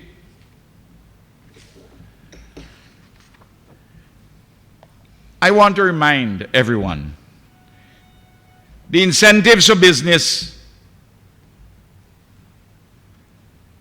the incentive for production, the incentives for entrepreneurship, the incentives for working people, which this government has put in place from 2002 onwards.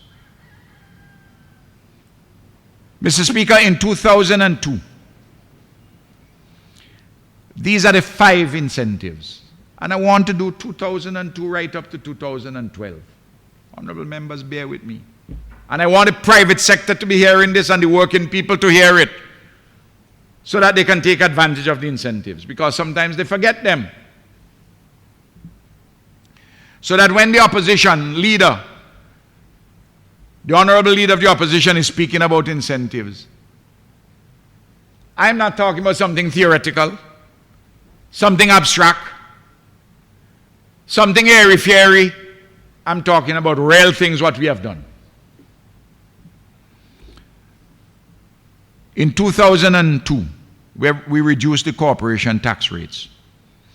Reduction of the company tax rate to 35% for manufacturers from 40%, with effect from the income year 2002.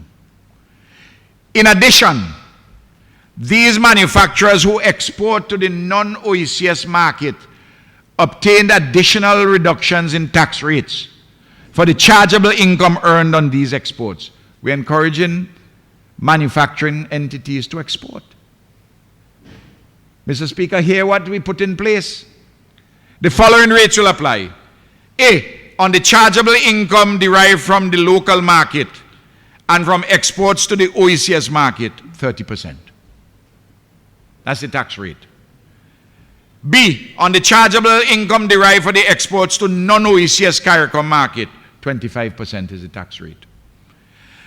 C, on the chargeable income derived from exports to the extra CARICOM market, 15%. From 2002, we are encouraging the manufacturers. Mr. Speaker, third concession in 2002. The rate of income tax accruing from a hotel was also reduced from 40% to 35% with effect from income year 2002. Fourth, incentive. The legislation was also amended in order to ensure that hotels are allowed to claim a capital cost allowance in respect of any building used solely in the carrying on of hotel business, including buildings used for housing and welfare facilities for employees. Mr. Speaker, the facilities for housing and welfare facilities for employees, you never got the capital cost allowance for those. I gave the capital cost allowance for those. Here it is, the fifth one in 2002. The Income Tax Act was also amended to permit private businesses which participate in the YES program and the public-private partnership programs to claim up to 125% of the expenditure incurred as eligible deduction for the purposes of computing chargeable income. This means that private businesses may recover a minimum of 50% of the cost incurred.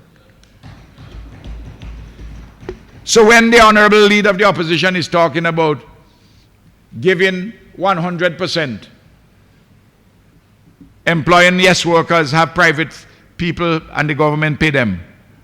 Well, honorable members have answered that. I don't have to add to what honorable members on this side have said. But in 2002 I addressed that, but in a far more efficacious way. 2003, the first one, I reduced the corporation tax accruing from a hotel from 35% to 30% with effect from income year 2003. When I arrived, it was 40%. I bring it down to 35 one year, I bring it down for the hotels for the next year to 30, giving them a special rate, showing the importance of hotels and tourism. Mr. Speaker, in the construction sector, we increased the limit for the housing developer for residential units to exempt them from any income from $100,000 to $300,000.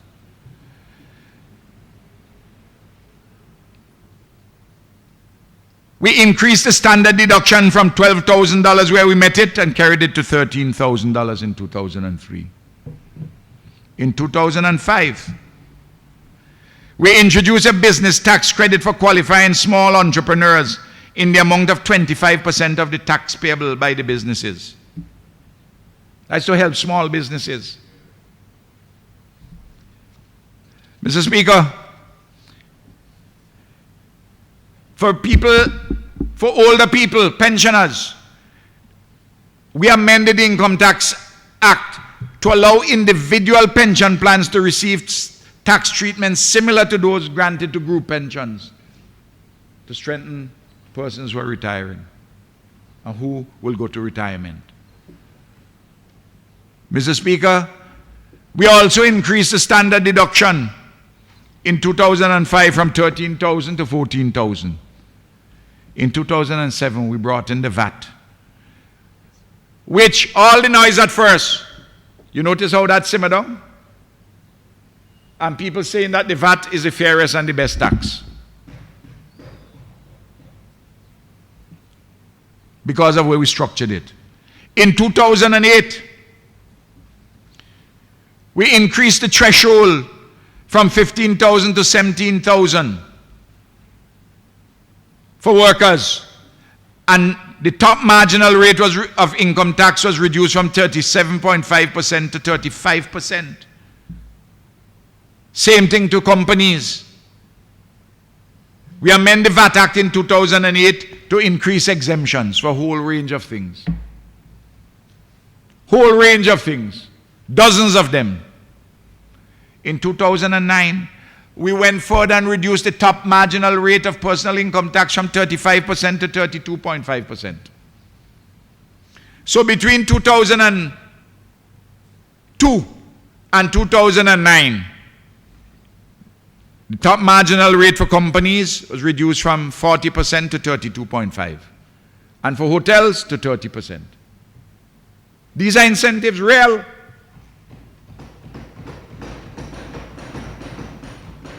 Even in a difficult year like 2009, we increased the threshold for workers from 17,000 to 18,000. It was 12,000 when we arrived, it's now 18,000. And we reduced the standard rate of income tax for everybody to 32.5%. In 2011, we gave special provisions for tourism operators who build villas in terms of stamp duties and the like. In 2012, we gave duty-free concession for the first time on all raw materials for manufacturing. Before, the manufacturers were allowed concessions on their equipment, but not on the raw materials. So the people who are producing clothing had to pay duty on the cloth. Now they don't have to. People who were bringing in some raw material of some other kind to put into a manufacturing process, they had to pay duty on it. Now they don't pay any duty on it. All raw materials has duty-free concession. We lowered the electricity costs for industrial and commercial users. And we gave a tax credit to the amount of 25% of eligible expenditure in any tax year for ICT operators. And any unused portion may be carried forward indefinitely. You see the concession here to ICT? This is a far more profound concession than to pay for some workers.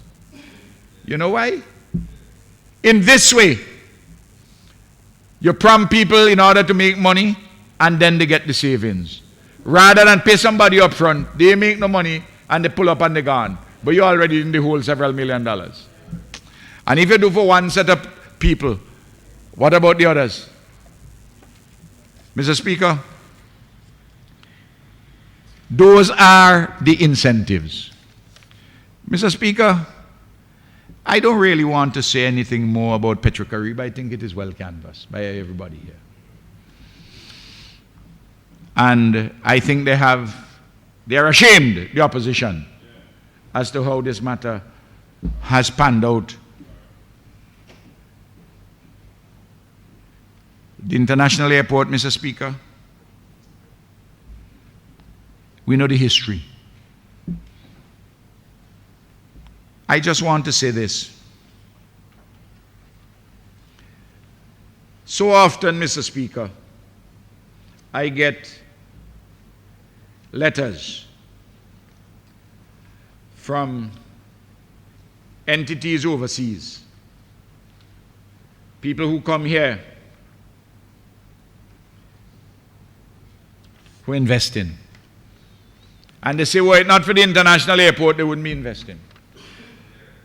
The most recent one, the company which is going to invest over $60 million US for the 39 villas down in Bequia in spring. He said that he's hoping that this will be the first of several investments in your country. Then he goes on. There is no doubt in my mind that the new international airport project, when completed, will add a great deal of traction to the investor community, as it has already done for me. I have it here. And this comes in all the time. Mr. Speaker, I'm not going to look for any excuses in relation to alleged delays. But you know, about the airport, and honorable members have spoken enough about this. And I will speak again more. For this month of January, the dry season, half of it, people couldn't work or work to capacity because of rain. I asked the leadership of the airport company to give me the lost days in 2013 and 2014. In 2013, 57 days were lost because of rain. In 2014, 44. And each day, a team works for 10 hours, and a team consists of several workers.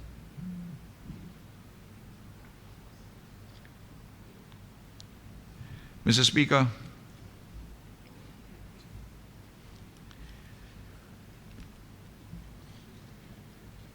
I want to mention in respect to our fiscal measures. There are 3 of them. One relating to the increase of the custom service charge by 1%. Well, the opposition leader has supported that. The excise duty increase for tobacco. I haven't heard any opposition to this. I believe that the smokers, they tell me that they're going to go for a cheaper brand and still get their habit. I'm disappointed that 1 or 2 of the publications over the weekend in relation to the tarification of commodities listed under Article 164 sought to make them out that I saw one thing, people who love curry going to pay more for curry. They missed the point entirely. It's not to raise revenue there, but to stimulate production of curry locally and to production of beer and malt. If you're bringing in a foreign beer, that is to say a beer outside of the less developed territories, you'll have to pay more on it. You used to have to get license to get carry, and license for Heineken if the Heineken didn't come out of St. Lucia. All that quoted, the Council for Trade and Economic Development has said, listen, the licensing regime may not pass muster with the WTO.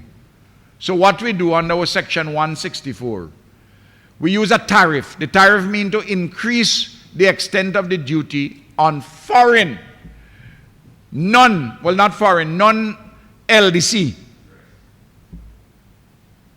countries, basically the OECS countries, so that you can stimulate your production locally. And I'll read what Section 164 says of the treaty. And I'm pleading again with our brothers and sisters who are journalists. When they hear I mention something and I speak about it and I give a summary, read the article, read the treaty provision. This is what it says. The heading for Article 164 is promotion of industrial development. That's the purpose, you know.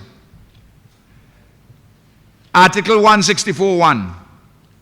Upon application made in that behalf by the less developed countries, quoted may, if necessary, as a temporary measure in order to promote the development of industry in any of these states, such as St. Vincent and Grenadines, authorize such states to suspend community origin treatment to any description of imports eligible, therefore, on grounds of production in one or more less developed countries. So that the list which we have, you will see the list.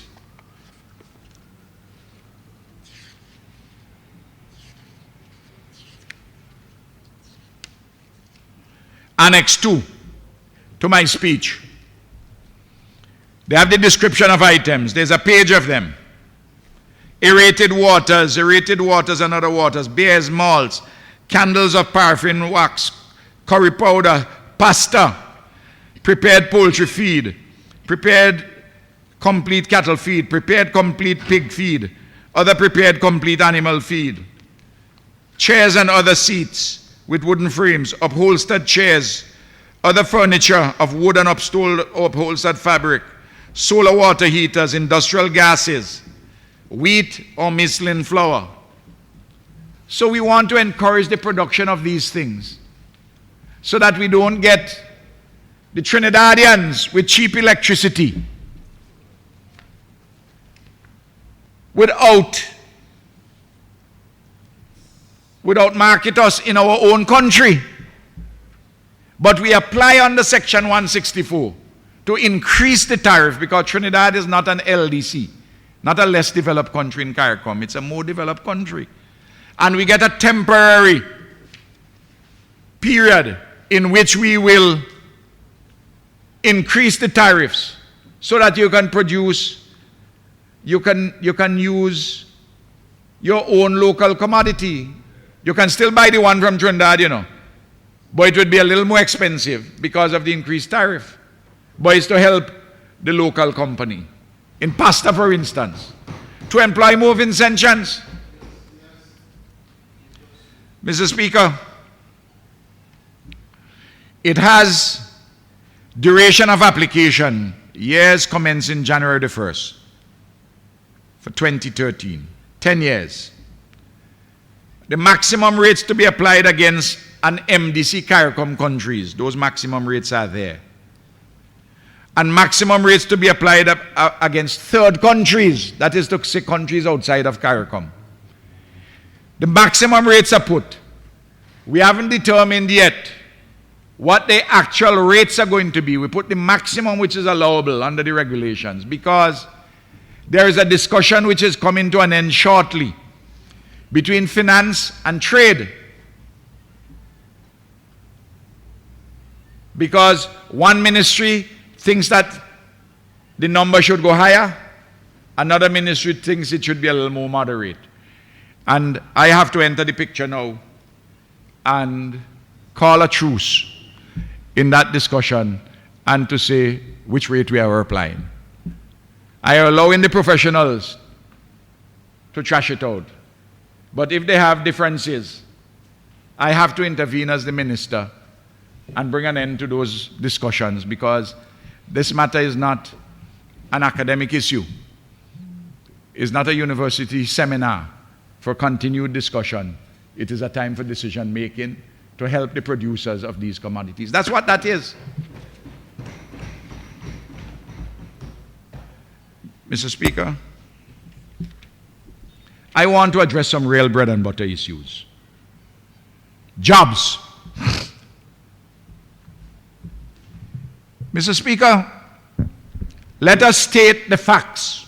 You're in your final hour, Honorable. Thank you very much, Mr. Speaker. Let's state the facts concerning jobs. Mr. Speaker, I heard several members. I heard a member for South Leeward, I heard a member for Central Kingston, others too, said that no jobs are being created. The job situation today is the worst it has ever been in the history of St. Vincent and the Grenadines. Mr. Speaker, I want to say this. More persons are employed today in St. Vincent and the Grenadines than in 2001. I want to say that more persons are active participants in the NIS today as employees than in the year 2000. But despite that, the unemployment rate is roughly the same, around 21% in the 2012 census as in the 2001 census, a difference of 0.6 of 1%. In other words, it's flat, statistically negligible. Why is this so? That you have more people employed, but the unemployment rate is about the same. The reason for that is this. The labor force in 2012 increased by 7,030 persons, or 15.6% over the 2001 figure. But yet, the population itself only increased marginally by 0.01, negligible. How is that so? It has to do with the composition of the population. I want honorable members to turn to page 28 of the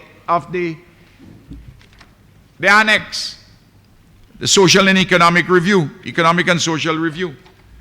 Mr. Speaker, you know, all of them debate this budget, and they haven't read it. Not one single one of the 9 persons made a reference to this review. Not one.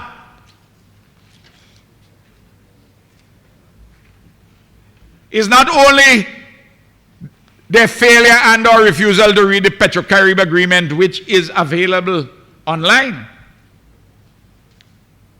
and which will be a standing embarrassment to the leader of the opposition from now on to when he quits politics. Imagine having the youngest member of this parliament pull you up. I heard him, I didn't bother on him, I was going to respond here. Because I told you I was my head and my mood is in somewhere else. But when I heard young Senator Brown raised it, I smiled. I said, my son in whom I'm well pleased.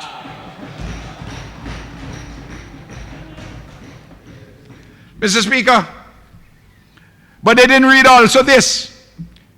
They are asking for the census, but you have a report on this, on the population. They haven't read it. If you see in the first paragraph, in the first section, population dynamics, it says also there is a noticeable change in the composition of the population, as revealed in the change of the shape of the population pyramids of 1991, 2001, and 2012.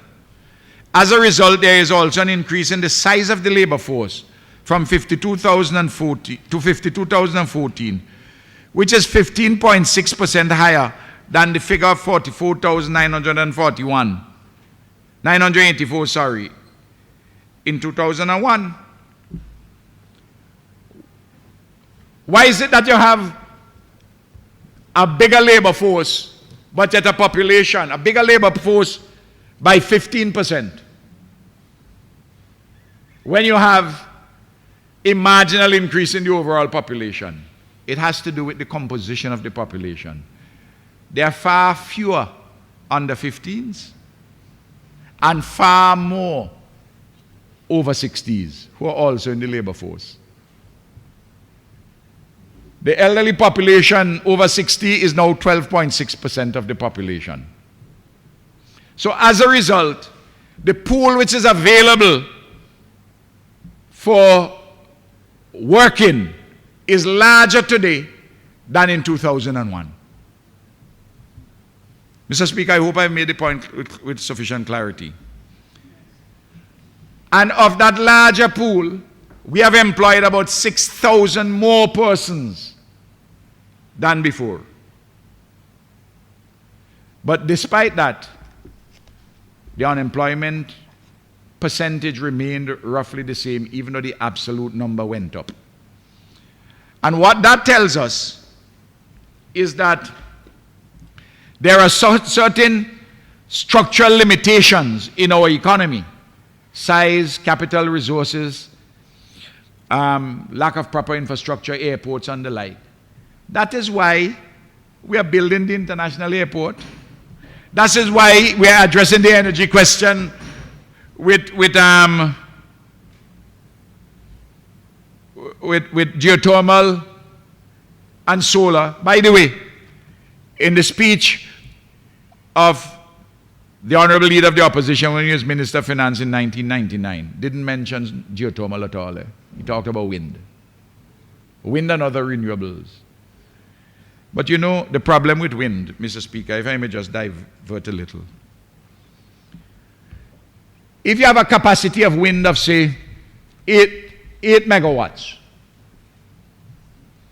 you may get 3 megawatts of power. You can't use wind as a base for your base load.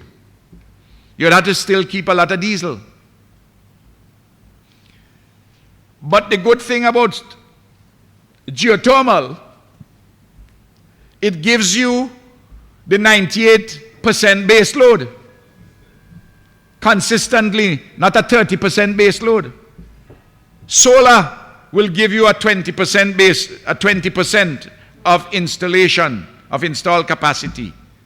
This is why solar could be an addition to geothermal, but solar can't be on its own, because you'll still have to keep the oil to help take care of the solar. That's where the debate is. These are simple propositions, you know. If you read up on the matter, or if you have been properly advised. Mr. Speaker, I just want to show. Between 1991 and 2001, the unemployment rate increased by 1.1%. And the actual number of persons more who got jobs in that 10-year period was 1,592. In the period where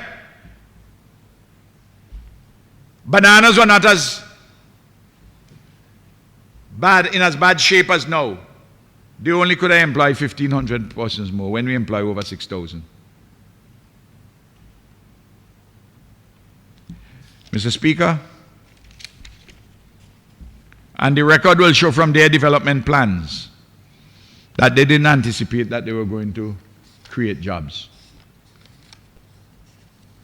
Their development plan of 1986, of 1991 to 1995, said that over the plan period they expected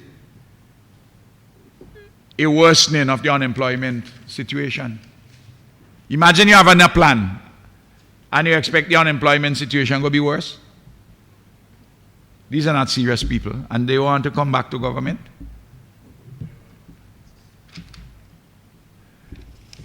Mr. Speaker, in respect of the NIS, in 2000, 30,297 persons were employed actively on the NIS. In 2008, it was 39,112. And in 2012, was 36,487. In other words, the economic crisis affected unemployment. Otherwise, the total figure for jobs which we created would have been much higher than the 6,000. Salaries and wages. At the NIS, the average wage or salary of the insured persons increased by 88% between 2001 and 2012, reflecting similarly the gross domestic product per head of population. Inflation. Mr. Speaker, I want to turn to page 51 of the review. You heard the member for the South Leeward. You heard Senator Leacock said how prices are going up. Wages ain't going up, but salaries going up. I want you to look, Mr. Speaker, in the review where the discussion is on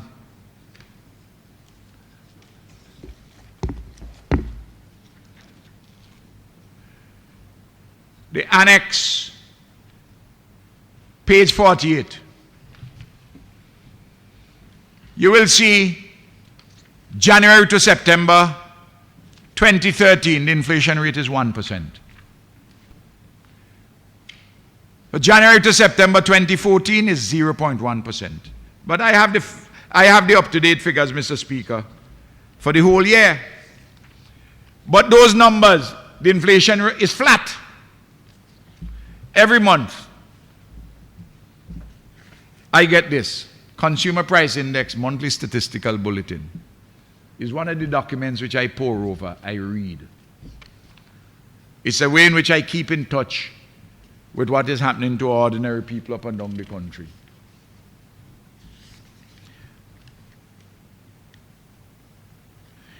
The inflation rate for 2014 was recorded at 0.1% in contrast to 0% for 2013. In other words, there was no inflation in 2013 and 0.1% in 2014. How can they be saying prices going up? for everything. And Mr. Speaker, if we want to check out things which have gone down, and I want the housewives hear me,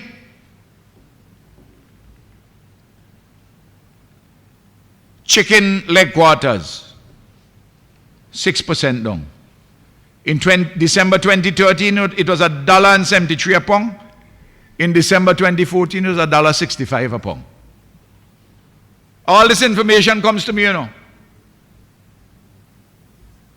And amidst everything which I'm doing, I read it.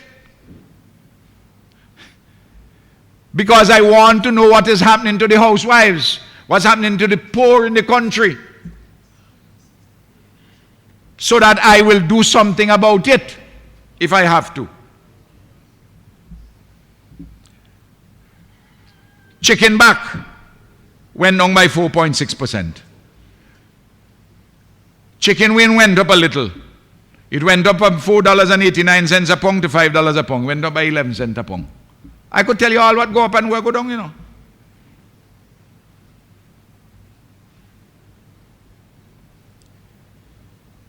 Those who like chicken franks, it went down by 7 cents for the pack, the 340 gram pack. Those who love the luncheon meat, it went down by 33 cents. For the Rasta brethren don't eat that because that's pork. Mr. Speaker, and you go down on and you see the reductions. And those who shop will know that there are 1 or 2 items which went up, but most of the other items went down or remained the same. So what do you get from them? You get from the opposition wages low, prices gone up, things hard. But I'm showing that the wages have gone up and the minimum wages went up 3 times, and we have a 4th minimum wage, a wages council coming in this year to increase the wages again. And where it was $12,000 was the threshold below which you didn't pay any taxes, now is $18,000 for the year. What? Tell me in heaven's name, in these situations, what else do they want this government to do? I want to ask them that. Mr. Speaker,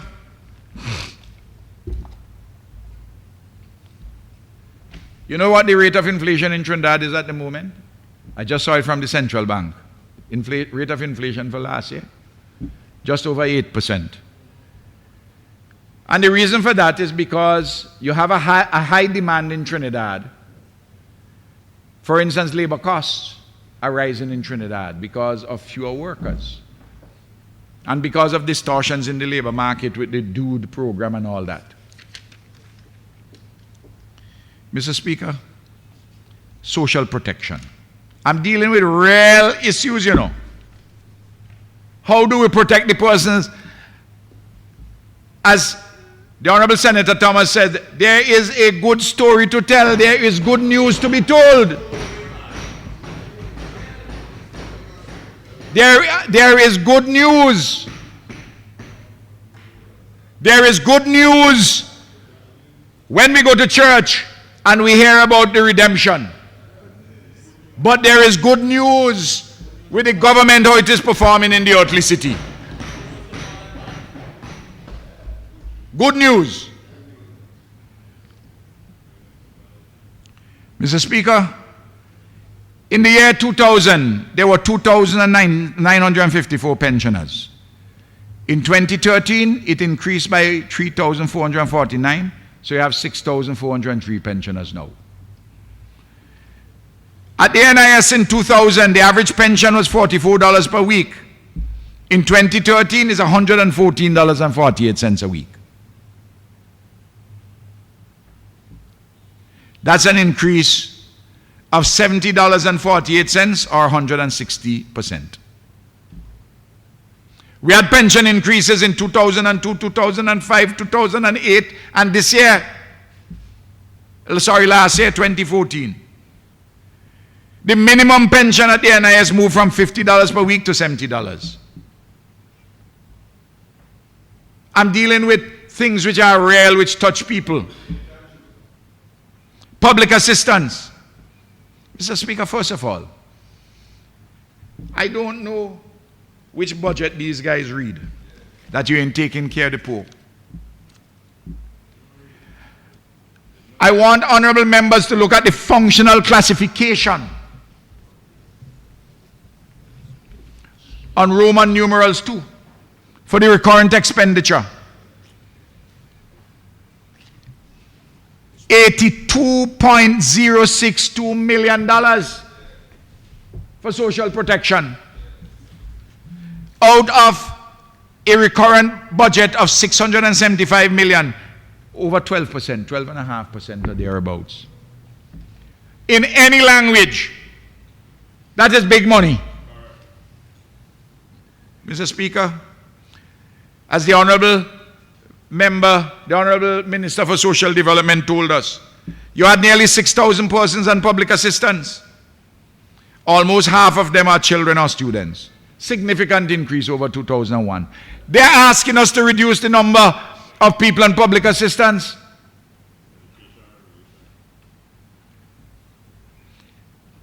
When they left office, the monthly public assistance was $50. For people over 65 years of age is now $225. And for under that is $200. 4 times the amount. Mr. Speaker,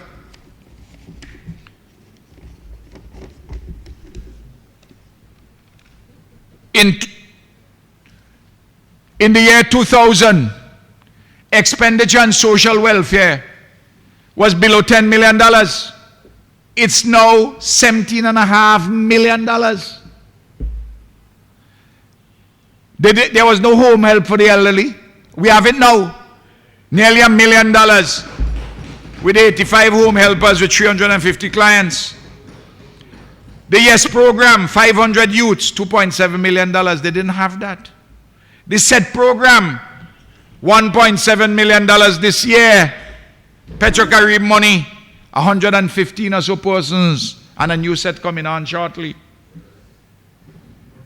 We have programs of Children Against Poverty, Liberty Lodge, the Crisis Center, the Social Welfare at the Office of the Prime Minister, the school feeding program, nearly $2 million. This program is so good that the other OECS countries want to come. Antigua came here. It's a best practice. When we got it, the kitchens them were in disrepair and the equipment were old and mash up. And what you used to have is corned beef and sardine and lunch and meat. Now it's good meals, balance. We brought in the nutritionists. I equip all the kitchens with fridge, stove, deep freeze, new, and the cooks whose salaries we increased about 3 years ago, still low. We increased them this year. Good news. Mr. Speaker, something which wasn't spoken about, a nutritional support program at the Ministry of Health. It's nearly $750,000, to help children under the age of 5, to help them build up their nutrition, particularly for the poor. You ever hear they talk about that? Something which you don't hear they talk about is nearly $1 million in the Ministry of Transport for the transport subsidy.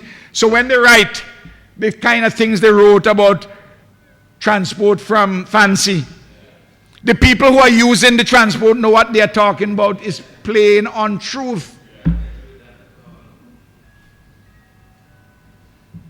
Mr. Speaker, is this Prime Minister, when I was in Prime Minister in the opposition,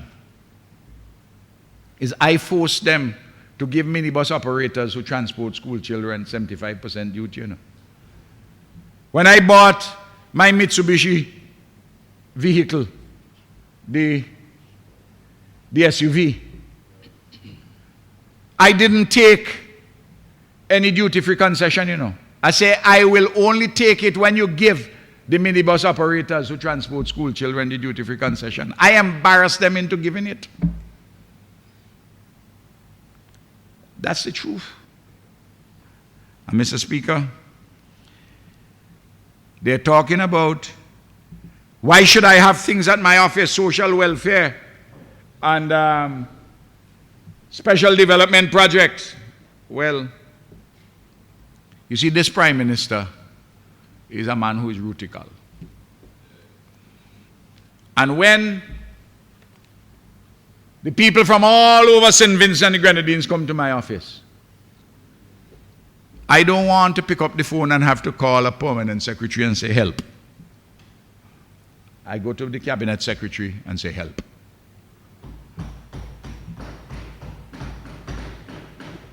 Because the people of this country know that when they come to Comrade Ralph, they have a chance of getting help. And I don't look as to whether you are NDP, ULP, or no P at all. Because as the Minister for Foreign Affairs says, whatever school you go, in this business of politics, as I told them, all the youngsters, and I'm glad to hear, he quote 1 Corinthians chapter 13, love. You got to have the love in your heart. Fundamental. Mr. Speaker, on the capital side, we have the National Poverty Reduction Strategy, Aftercare School Care Project, Juvenile Justice Reform Project, Community Poverty Alleviation Project, Low-Income Housing $1 million, Housing Rehab, Flood Damage, $2 million, the Housing Rehab and the Lives to Live, $7.1 million. And the statistics for poverty reduction and undernourishment are well known. Minister, the Honorable Minister of State in the Ministry of Foreign Affairs, read pages 28 and 30 and 38 and 40 relating to the social development in the annex, the Economic and Social Review, about the tremendous progress we have made on many social indicators. In health, Mr. Speaker,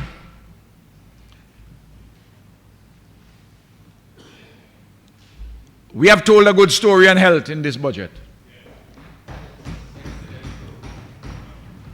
And Mr. Speaker, we are elaborating this Honorable House. We'll bring it here, but it's being done by the professionals first. The matter of the Patient's Charter of Rights and Responsibilities. To focus on the patients. And Mr. Speaker, we are reading and we are studying.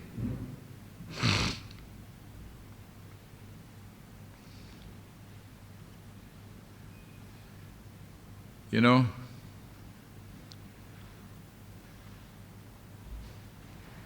how to manage a hospital. How do you deal with all the various things in it? Is a matter of study itself, you know. And I, Mr. Speaker, would refer honorable members to the Social and Economic Studies, June 2014. Very interesting article by a consultant in Trinidad called Professor Bahal, Dr. Bahal, in relation to the San Fernando Hospital. You can't get ideas unless you don't go and look for things and read, you know, Mr. Speaker. I said that earlier, and the Honorable Senator Lewis thought it was an insult. I had to read. I have to study. If I stop reading and stop studying, I can't lead. And I have to take advice from those who know. Mr. Speaker, one of the issues in the Ministry of Health is how much do we decentralize? As you know, we are doing many things now. We are having the medical complex in Georgetown. We are having the polyclinics. And I outlined all these things in the budget, the work what we are doing. But how are you managing it? How do we decentralize, and what are the limits of decentralization? That's the subject of another study entitled Reform of the Trinidad and Tobago Health Service, the Limits of Decentralization. I don't come to public policy. We isolate the issues. How do we study them? How we approach them to get the best results? I have all the material. Mr. Speaker,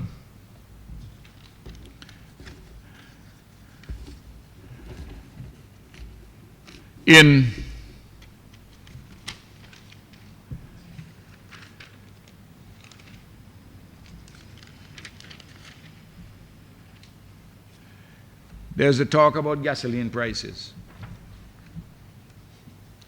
You know, they pick out one statistic.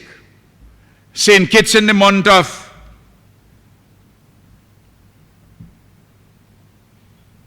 I heard them about St. Kitts. In the month of December,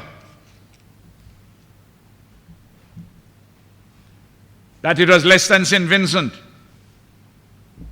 Mr. Speaker, different countries in the OECS, despite we had an agreement at the Monetary Council to use the 3-month rolling average, they don't all use that. But what you have to look at, over the period of 1 year, what is the average price of gasoline at the pump? Not on just 1 month where they flip something. I don't know if it's because St. Kitts is having elections that they won't go down to the extent.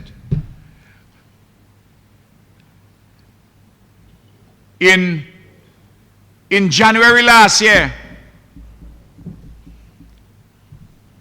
gasoline, 1 liter was $1.35 EC. US, sorry, $1.35 US. For St. Vincent and the Grenadines, it was $1.13. To get the money in EC, you have to multiply that amount by the number of liters in 1 imperial gallon to get the gallon rate, and you know it's 4.54609 liters to 1 imperial gallon. 4.54609. Some brothers, some honorable members writing it down, but they just have to go and Google liters.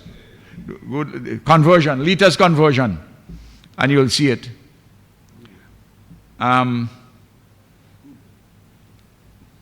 Mr. Speaker, and then of course to multiply it by 2.7 to get the EC money, the rate of exchange.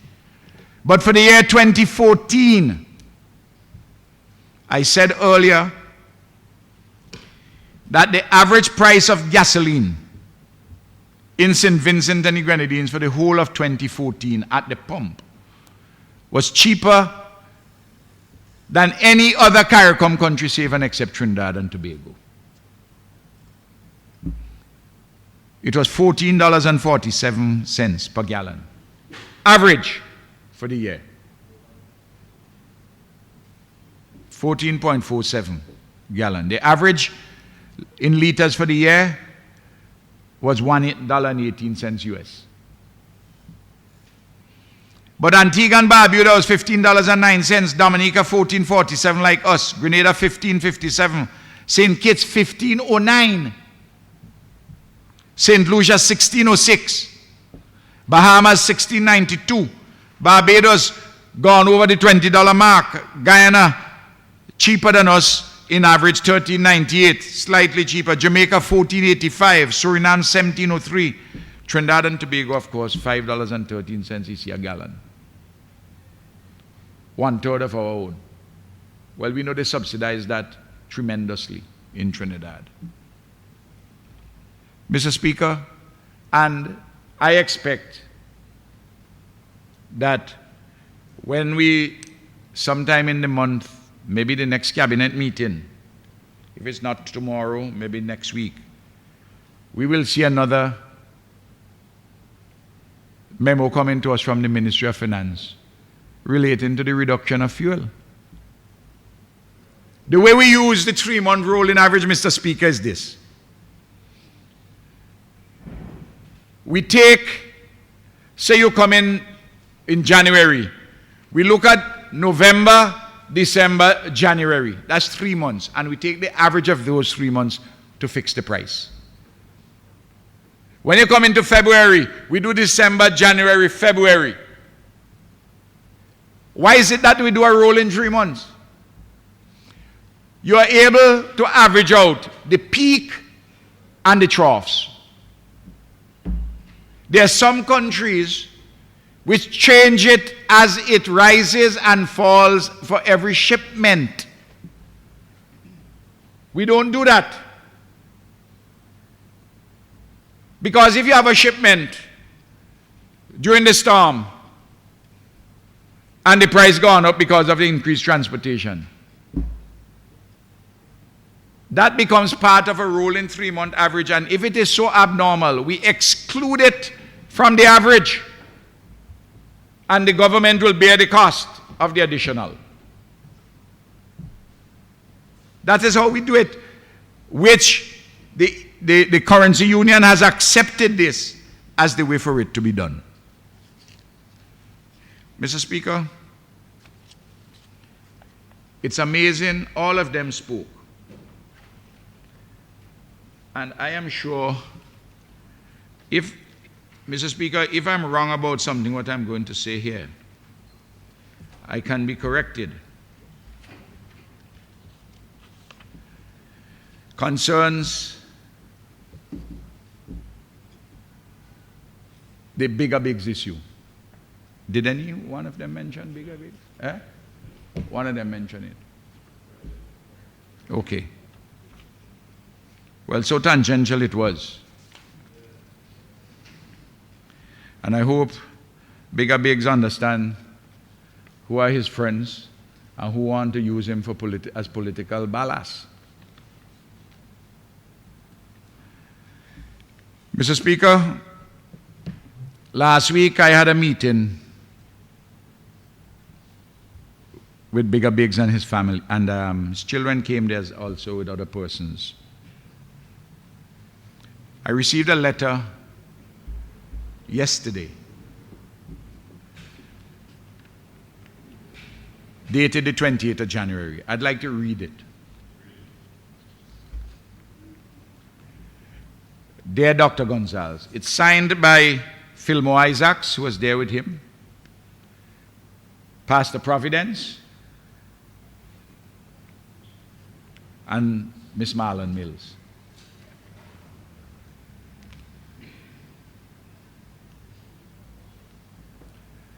We wish to thank you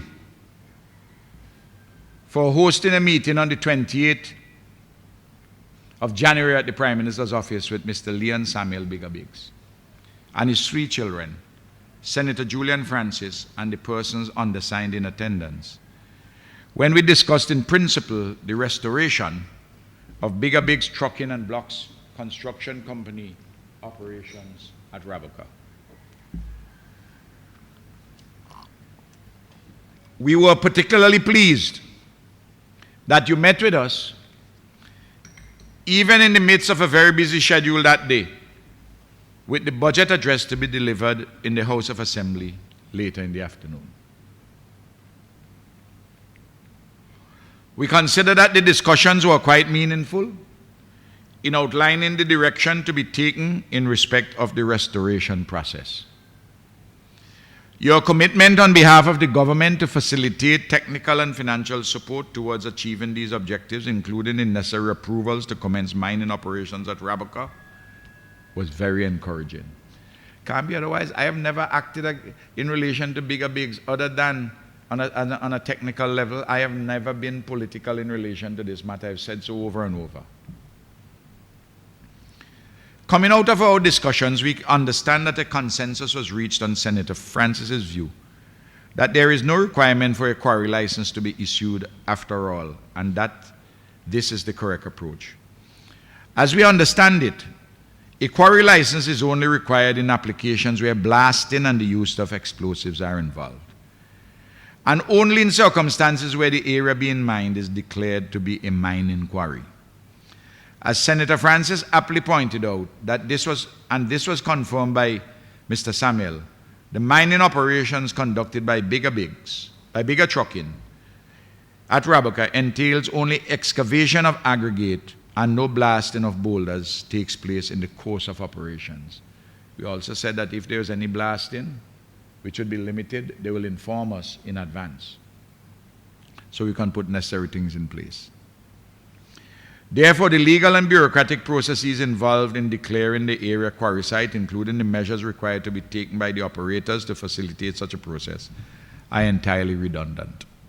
We are therefore hopeful that this will simplify significantly the interdepartmental processes in finalizing the approvals necessary to resume mining operations. Mr. Speaker, I can say here, I'd spoken to the Permanent Secretary in the Ministry of Housing, in the Ministry of Works, spoken to the Attorney General. I think she has received a document from the Ministry of Works, and she would advise on it with the Cabinet, and what the Honorable Senator Francis said made sense, and the assurances which Biggs gave in respect of not doing blasting operations, even though we meet big stones. Go on, further to say, you expressed the government's commitment to facilitate technical and financial support for the restoration of Bigger Trucking and block construction companies' operation. It was agreed that a statement of requirements towards resuming operations is to be prepared by the company's technical team. Upon completion, the document will be made available to you, and a meeting will be convened subsequently to discuss the requirements of the various elements of the operation and the government's contribution and participation in this effort. There is also the matter of the former employees whose circumstances have been severely affected by the precipitate close down of Bigger Trucking and Blocks Companies' operations. Well, that was not discussed with me, and I don't know what involves there. And then they commended me on another matter, which I don't need to go into because it doesn't involve Bigger Biggs himself. It connects to Bigger Biggs, but doesn't involve him. So I don't want to speak. So that's where we are. I think that letter itself tells the story. Mr. Speaker, in relation to Customs and the Chamber of Industry and Commerce, they met on the 27th of January, and a 9-page paper has been submitted to be by the Chamber in this matter. And progress is being made. Mr. Speaker, I also want to indicate that Emera and Reykjavik Geothermal, they're coming here for a stakeholders meeting between the 16th and the 20th of this month. What are they going to do in this period? On Tuesday the 17th, they're going to visit the proposed drill site on the eastern slope of La Soufrière. And they're going to address on resource and infrastructural assessment and drilling site and construction requirements. On Wednesday, the 18th, they're going to meet with government and other stakeholders, updating them on the status of the project, including recommendations regarding the proposed drilling site and the project itself. There'll be discussion with the government and the stakeholders on ideas for the use of the $15 million concessionary loan. Of course, that final determination will be made by the government itself. Discussion with VINLEC on transmission requirements. Confirmation on requirements for landing and transport of drill rig and equipment.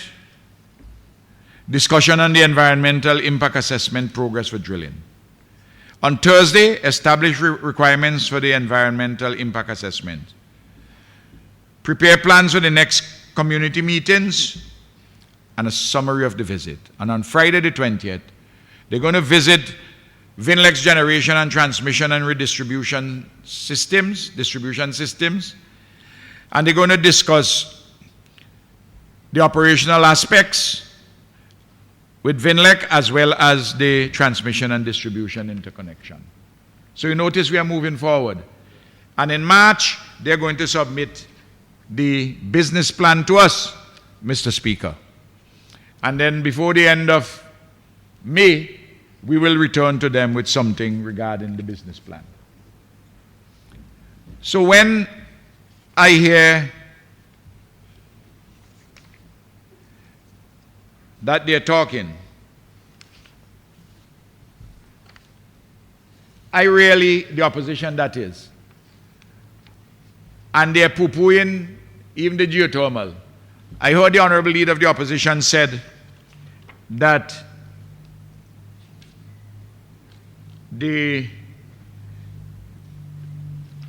it's a lot of money to put into this, a lot of money which requires, and that we have to put in some money. Well, Mr. Speaker, if that is intended as a criticism, it's a reflection of reality which we appreciate more than him, because we are addressing the issue. And comparisons which they are making with Dominica are not on all fours. They used to make them with Nevis. They dropped Nevis out of the picture now because they see that that's not going as fast as we are going. Every single time we attempt to do something, you get from them, Mr. Speaker, a load of negativism.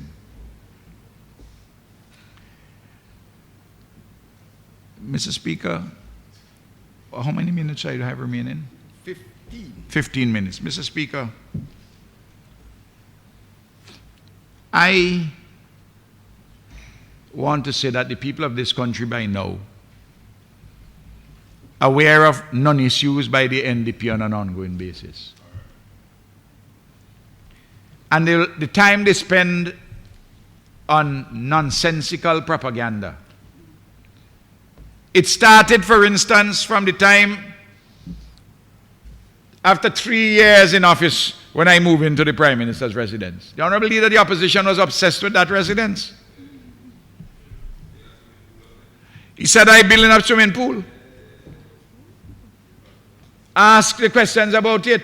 How much the swimming pool is costing. Then he asked me about the cost of the tennis court.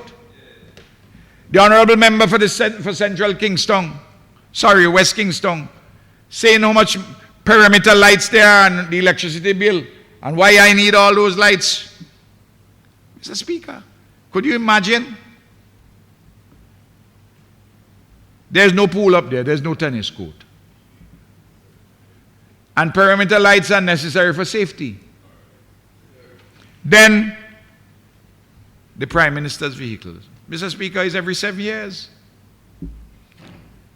We buying a vehicle. They make a noise about, in the case of the Leader of the Opposition, that he used to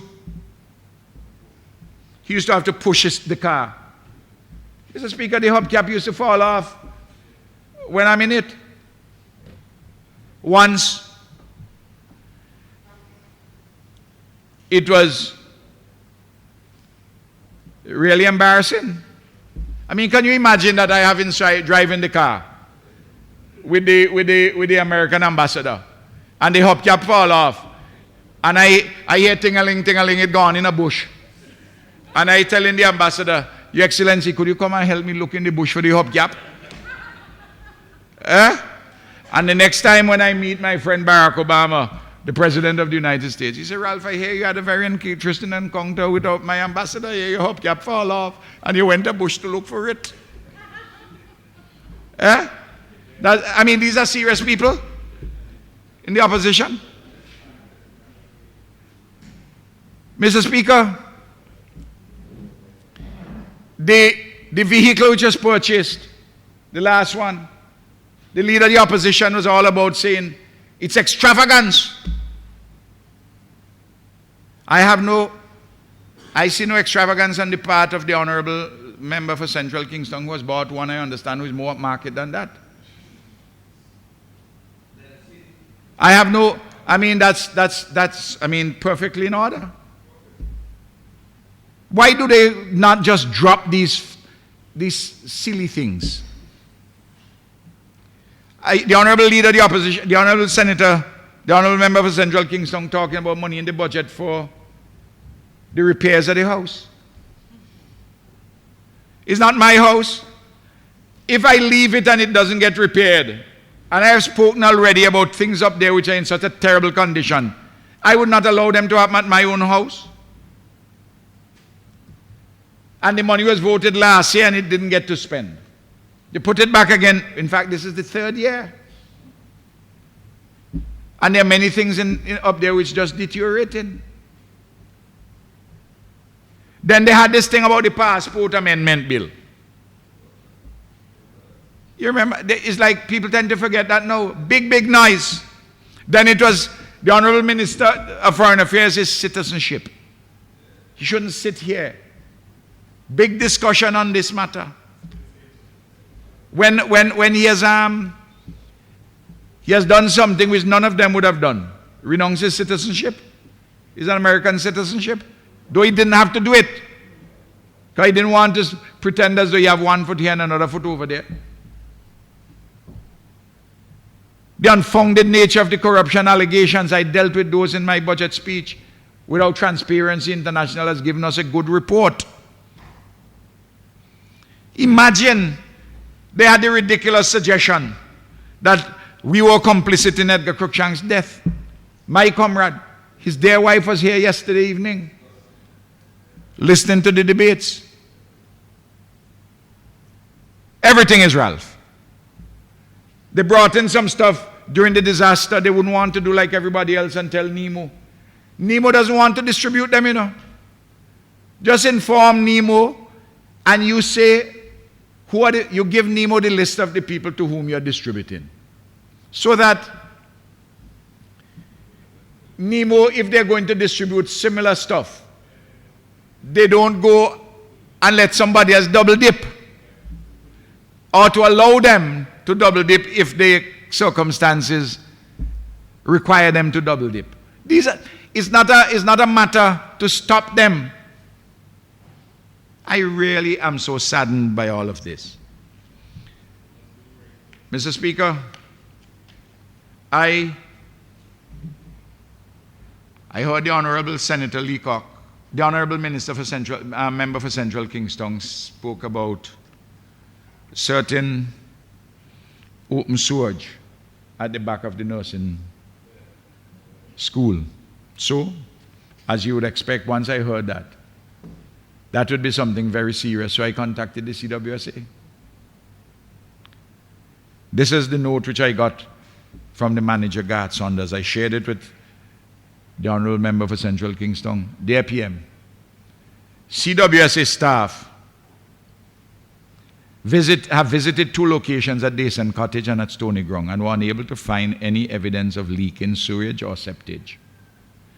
I also spoke to the administration at the Dason Cottage site and they are unaware of any problem. I'm confident that if this alleged serious matter was reported to BRAGSA in the required manner, it would have been addressed with any required assistance coming from CWSA and Public Health. Please know I will follow up with the Public Health Department, who I have so far been unable to contact. Kind regards, Garth Saunders. Mr. Speaker, it's the only thing which was in the Honorable Member's speech which I considered worthy of checking out. And I pay attention, I listen, and I will check out what I'm supposed to check out.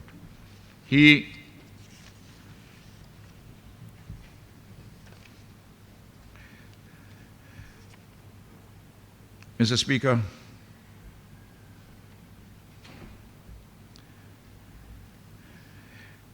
I want, the Honorable Senator Leacock said, the Honorable Member for Central Kingston, said that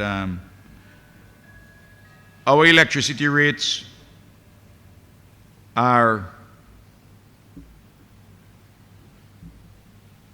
going through the roof. Well, of course, I pointed out that we had a reduction by nearly 1/3 in the fuel surcharge since August, from 52 point something cents to just over 40 cents a kilowatt hour. But I asked to find out from the other Windward Islands what were the rates in December 2014 and the rates in January 2015. In December 2014, the rates in the Windward Islands, St. Vincent was 90.65 cents per kilowatt hour. Dominica was $103, $1.03, $1.03.78 per kilowatt hour. Grenada, $1.04 a kilowatt hour. St. Lucia, 87.6 and 92.6. One of St. Lucia rates is less than us and one higher. And St. Lucia has savings because of their larger size in terms of the population. Commercial, St. Vincent and the Grenadines, 94.65 cents per kilowatt hour. Dominica, 108, $1.08 per kilowatt hour. St. Lucia, $1.98.6. Grenada, $1.11. You notice for commercial, St. Vincent is the cheapest. And for the domestic, St. Vincent is the cheapest except for one category in St. Lucia. In January 2015, we are cheaper again than Dominica and Grenada, and St. Lucia is slightly cheaper than us. For the commercial, we are the cheapest. So where do they get these things from? They just make these things up. So what do we have, Mr. Speaker? They said that unemployment is the highest ever. I've just shown with the statistics that is not true. That the wages are lowest. I show that the wages have gone up by over 80% at the NIS, the insurable. All the social protection numbers far better today than ever before. That we are holding our situation. We are addressing the airport. We are dealing with energy, the education revolution, the health and wellness revolution. Mr. Speaker, as I said, all of these things we have been able to make tremendous progress on and to break the developmental bottlenecks. We see how they decimated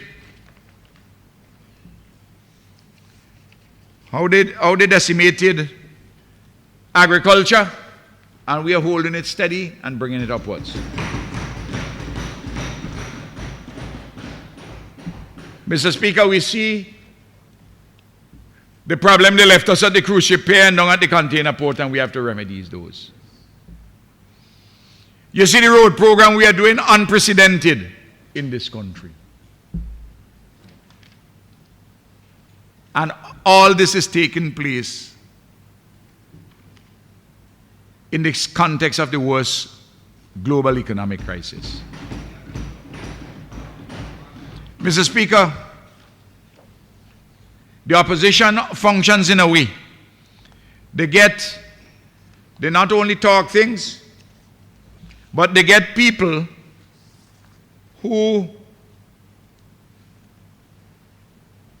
Mr. Speaker, who are there their backseat drivers and front seat drivers with their propaganda.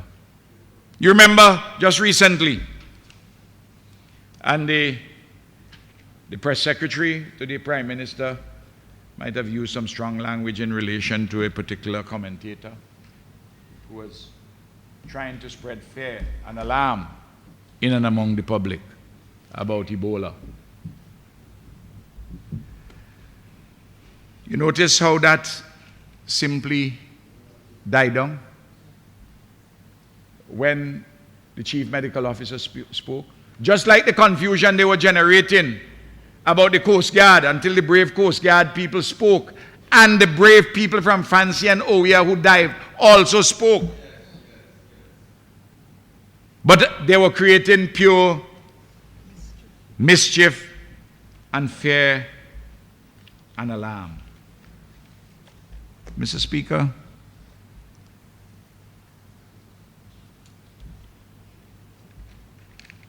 they can go on a website known as, and they will find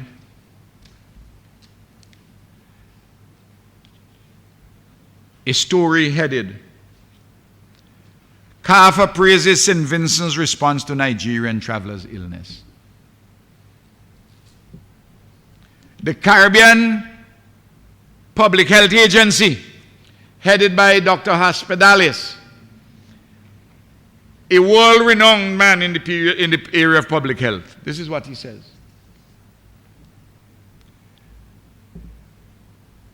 Published on the 3rd of February. The Caribbean Public Health Agency, CARFA, has commended the St. Vincent and the Grenadines Ministry of Health on its timely collaboration with the agency in the management of a traveler from Nigeria with fever. Because of the ministry's action, Executive Director Dr. C. James Hospitalis said CARFA was able to receive this relevant sample and return a result within 48 hours. Although Nigeria is not only one of the countries currently affected by the Ebola virus disease, the situation was assessed to determine the likelihood of Ebola virus disease in the patient. The CARFA Incident Management Team and the Chief Medical Officer of St. Vincent and the Grenadines jointly reviewed the details of the case, applied the guidance of the CARFA Ebola virus disease risk assessment process, and determined that this case did not meet any of the criteria for the Ebola virus disease. Other possible diagnoses were considered, and a sample was sent to CARFA for verification of malaria infection. The sample was received at the CARFA laboratory on January 27th, and results returned to St. Vincent and the Grenadines on January 28th, confirming the diagnosis of malaria for this patient. The turnaround time for the entire process, from notification to return of result, was under 48 hours. Mr. Speaker, what do you have, when do you have persons like these who just want to create fear and alarm in the country and to bring our country into additional challenges, difficulties beyond what we should be having? We have enough problems already for this kind of a senseless propaganda with people who just want to create some kind of name for themselves. I don't know how ego can take people in these kinds of directions. Mr. Speaker, before I wind up, I want to say something about the brother of Frank De Silva who died, Ken. He was a good man. Ken Wiley died in the US. And I recognize him and I thank him for his contribution to St. Vincent and the Grenadines. Mr. Speaker, I want to recognize also the contribution of young Kenville Horn. He is being, I've noted in the papers that he is being given a Young Leaders Award from Her Majesty. I was not aware of it, Mr. Speaker. So when I saw commentaries that the government is not saying anything, if I don't know, if nobody informs me, how would I know? I haven't been involved in any selection. None of the agencies of the government, as far as I know, involved, and if they are, I'm completely unaware. Somebody, an interested person could have dropped me a note and said, this is the case. I know him, he works at the Vincentian, and I want to applaud him, I want to congratulate him. Mr. Speaker,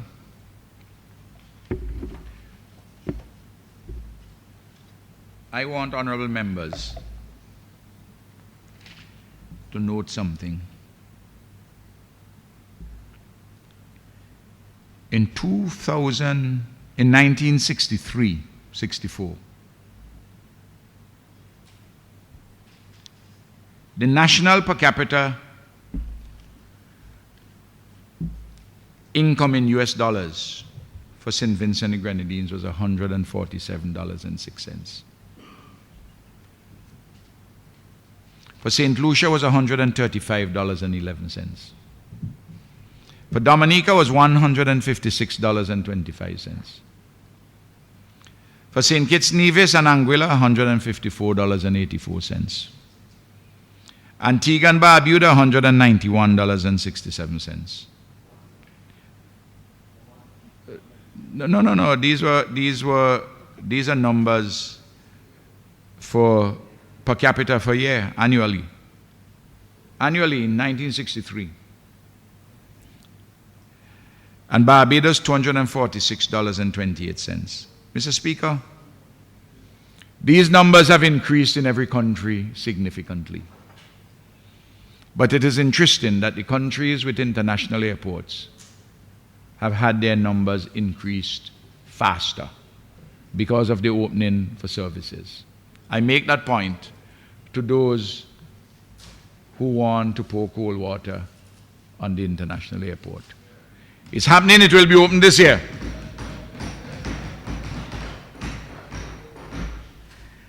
And as I wind up, Mr. Speaker, I want to end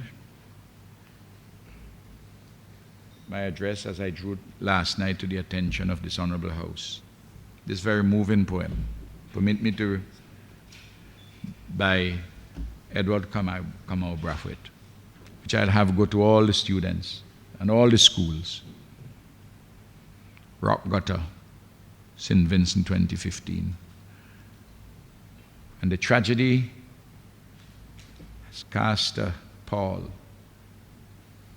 over our proceedings. Certainly has affected me to the bone. Your large dark eyes mourn with me upon the waters. Sea of bereft and lamentation, where my son lives.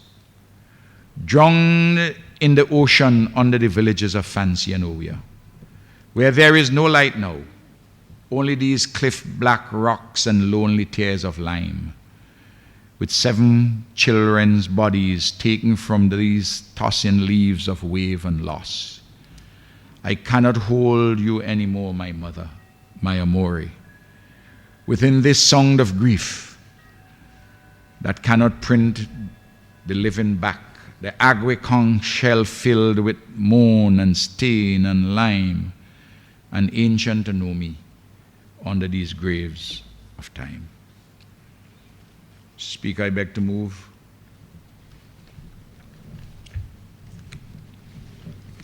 that this bill for an act to provide the services for St. Vincent and the Grenadines for the year ending 31st day of December 2015 be read a second time before we move to the Select Committee. All members, the question is a bill for an act to provide for the services of St. Vincent and the Grenadines for the year ending on the 31st day of December 2015 be read a second time. As may have that opinion, say aye. Aye. Contrary opinions, say no. The ayes have it. The ayes have it. Mr. Speaker, honorable members, I beg to move that this honorable House resolves itself into a committee of the whole House to consider this bill clause by clause.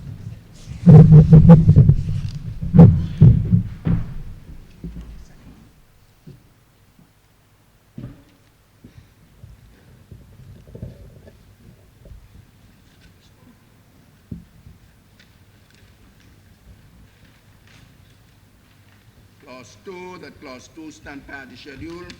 Aye. We go to schedule. Stand part of the bill, sorry. Clause 2 stand part of the bill. Aye. We go now to the schedule. And schedule part 1, estimates of recurrent expenditure. Autonomous Department, 27,919,109. That the sum stand part of the schedule. Aye. Office of the Prime Minister, 10,164,891. That sum stand part of the schedule. Aye. Ministry of National Reconciliation, the Public Service, etc. 5,167,799. That stand part of the schedule. Aye. Ministry of Finance and Economic Planning, 276,176,924. That stand part of the schedule. Aye. Ministry of National Mobilization, etc. 26,652,288. That stand part of the schedule. Aye. Ministry of Education, 111,426,908. That stand part of the schedule. Aye. Ministry of National Security, 61,264,126. That stand part of the schedule. Aye. Ministry of Agriculture, Rural Transformation, Forestry, Fisheries and Industry, 22,111,183. That stand part of the schedule. Aye. Ministry of Transport, Works, Urban Development and Local Government, 29,242,080. That stand part of the schedule. Aye. Ministry of Health, Wellness and Environment, 63,946,840. That stand part of the schedule. Aye. Ministry of Housing, Informal Settlements, Physical Planning, etc. 4,334,330. That stand part of the schedule. Aye. Ministry of Legal Affairs, 2,448,235. That stand part of the schedule. Aye. Ministry of Foreign Affairs, Trade, Information, Communication Technology, 16,157,140. That stand part of the schedule. Aye. Ministry of Tourism, Sports and Culture, 17,856,383. That stand part of the schedule. Aye. That the total 674,858,237. That stand part of the schedule. Aye. Part 2, estimates of capital expenditure.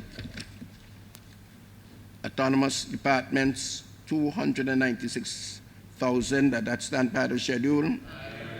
Office of the Prime Minister, 3,256,010.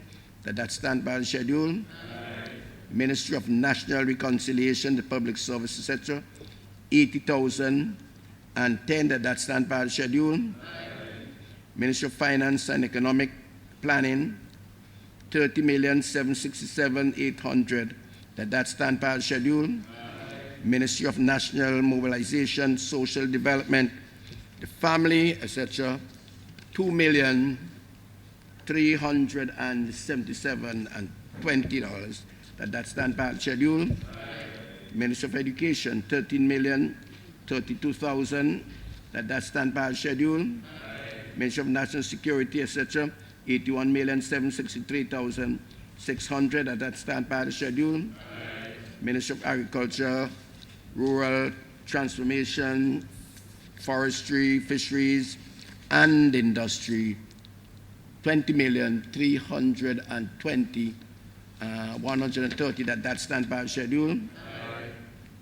Ministry of Transport, Works, Urban Development, and Local Government, $87,700,430 that stand by schedule. Ministry of Health, Wellness, and the Environment, $25,984,910 that stand that stand part of the schedule. Ministry of Housing, Informal Settlement, Fiscal Planning, etc., $20,037,020 that stand part of the schedule. Ministry of Legal Affairs, $200,000 that stand part of the schedule.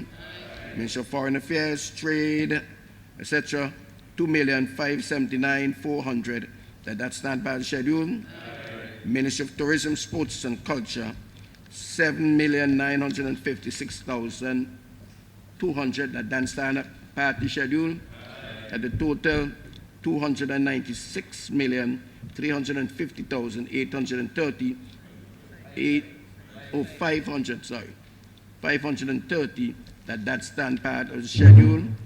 That parts 1 and 2, $971,208,767 that part stand part of the bill, the schedule, that the schedule stand part of the bill. And now we go to clause 1.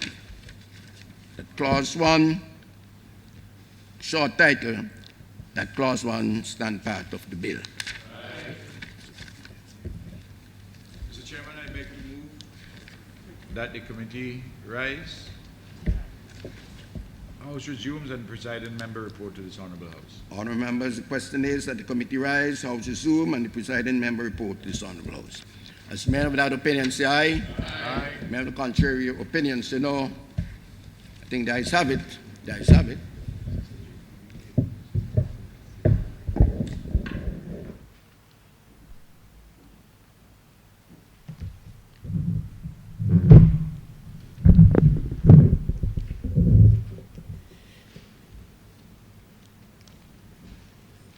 Honourable members, I have the honour to report that a bill for the services of St. Vincent and the Grenadines for the year ending on the 31st day of December 2015 has passed the committee stage without amendment.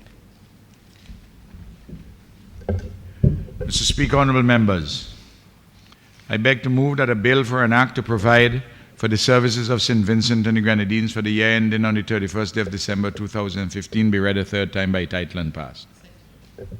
Honourable members, the question is that the bill for the service of St. Vincent and the Grenadines for the year ending on the 31st day of December 2015 be read a third time by title and passed. Mr. Speaker, I want to show.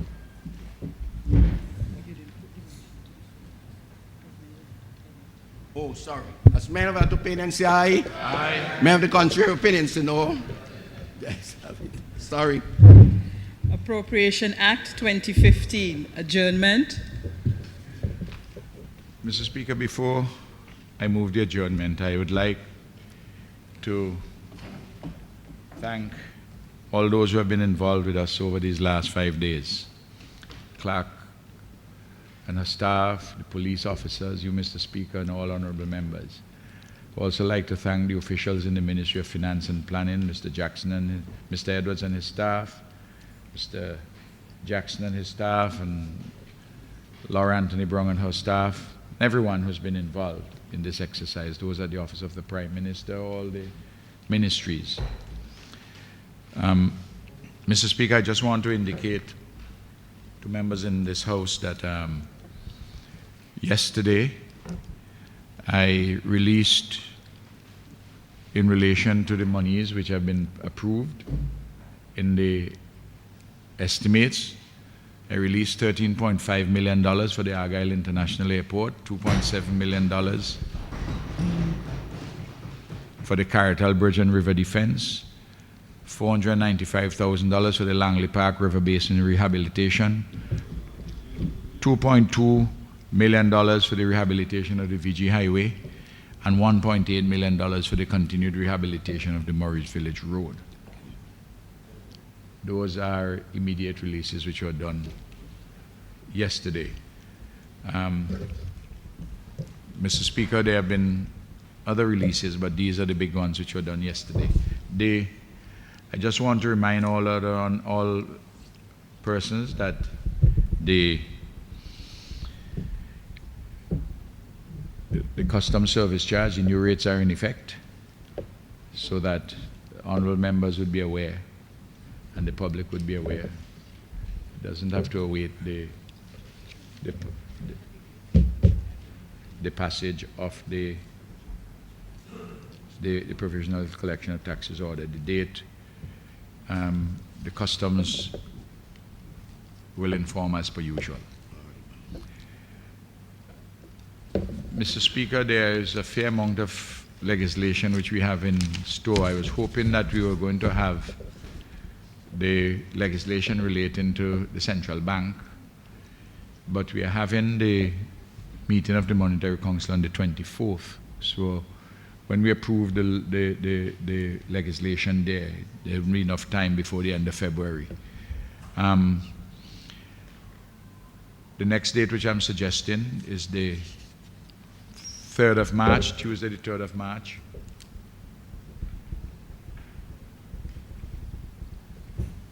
So I beg to move, Mr. Speaker, that this Honorable House do stand adjourned to the 3rd of March at 10 a.m. Honourable members, the question is this Honourable House to stand adjourned to the 3rd of March 2015 at 10 a.m.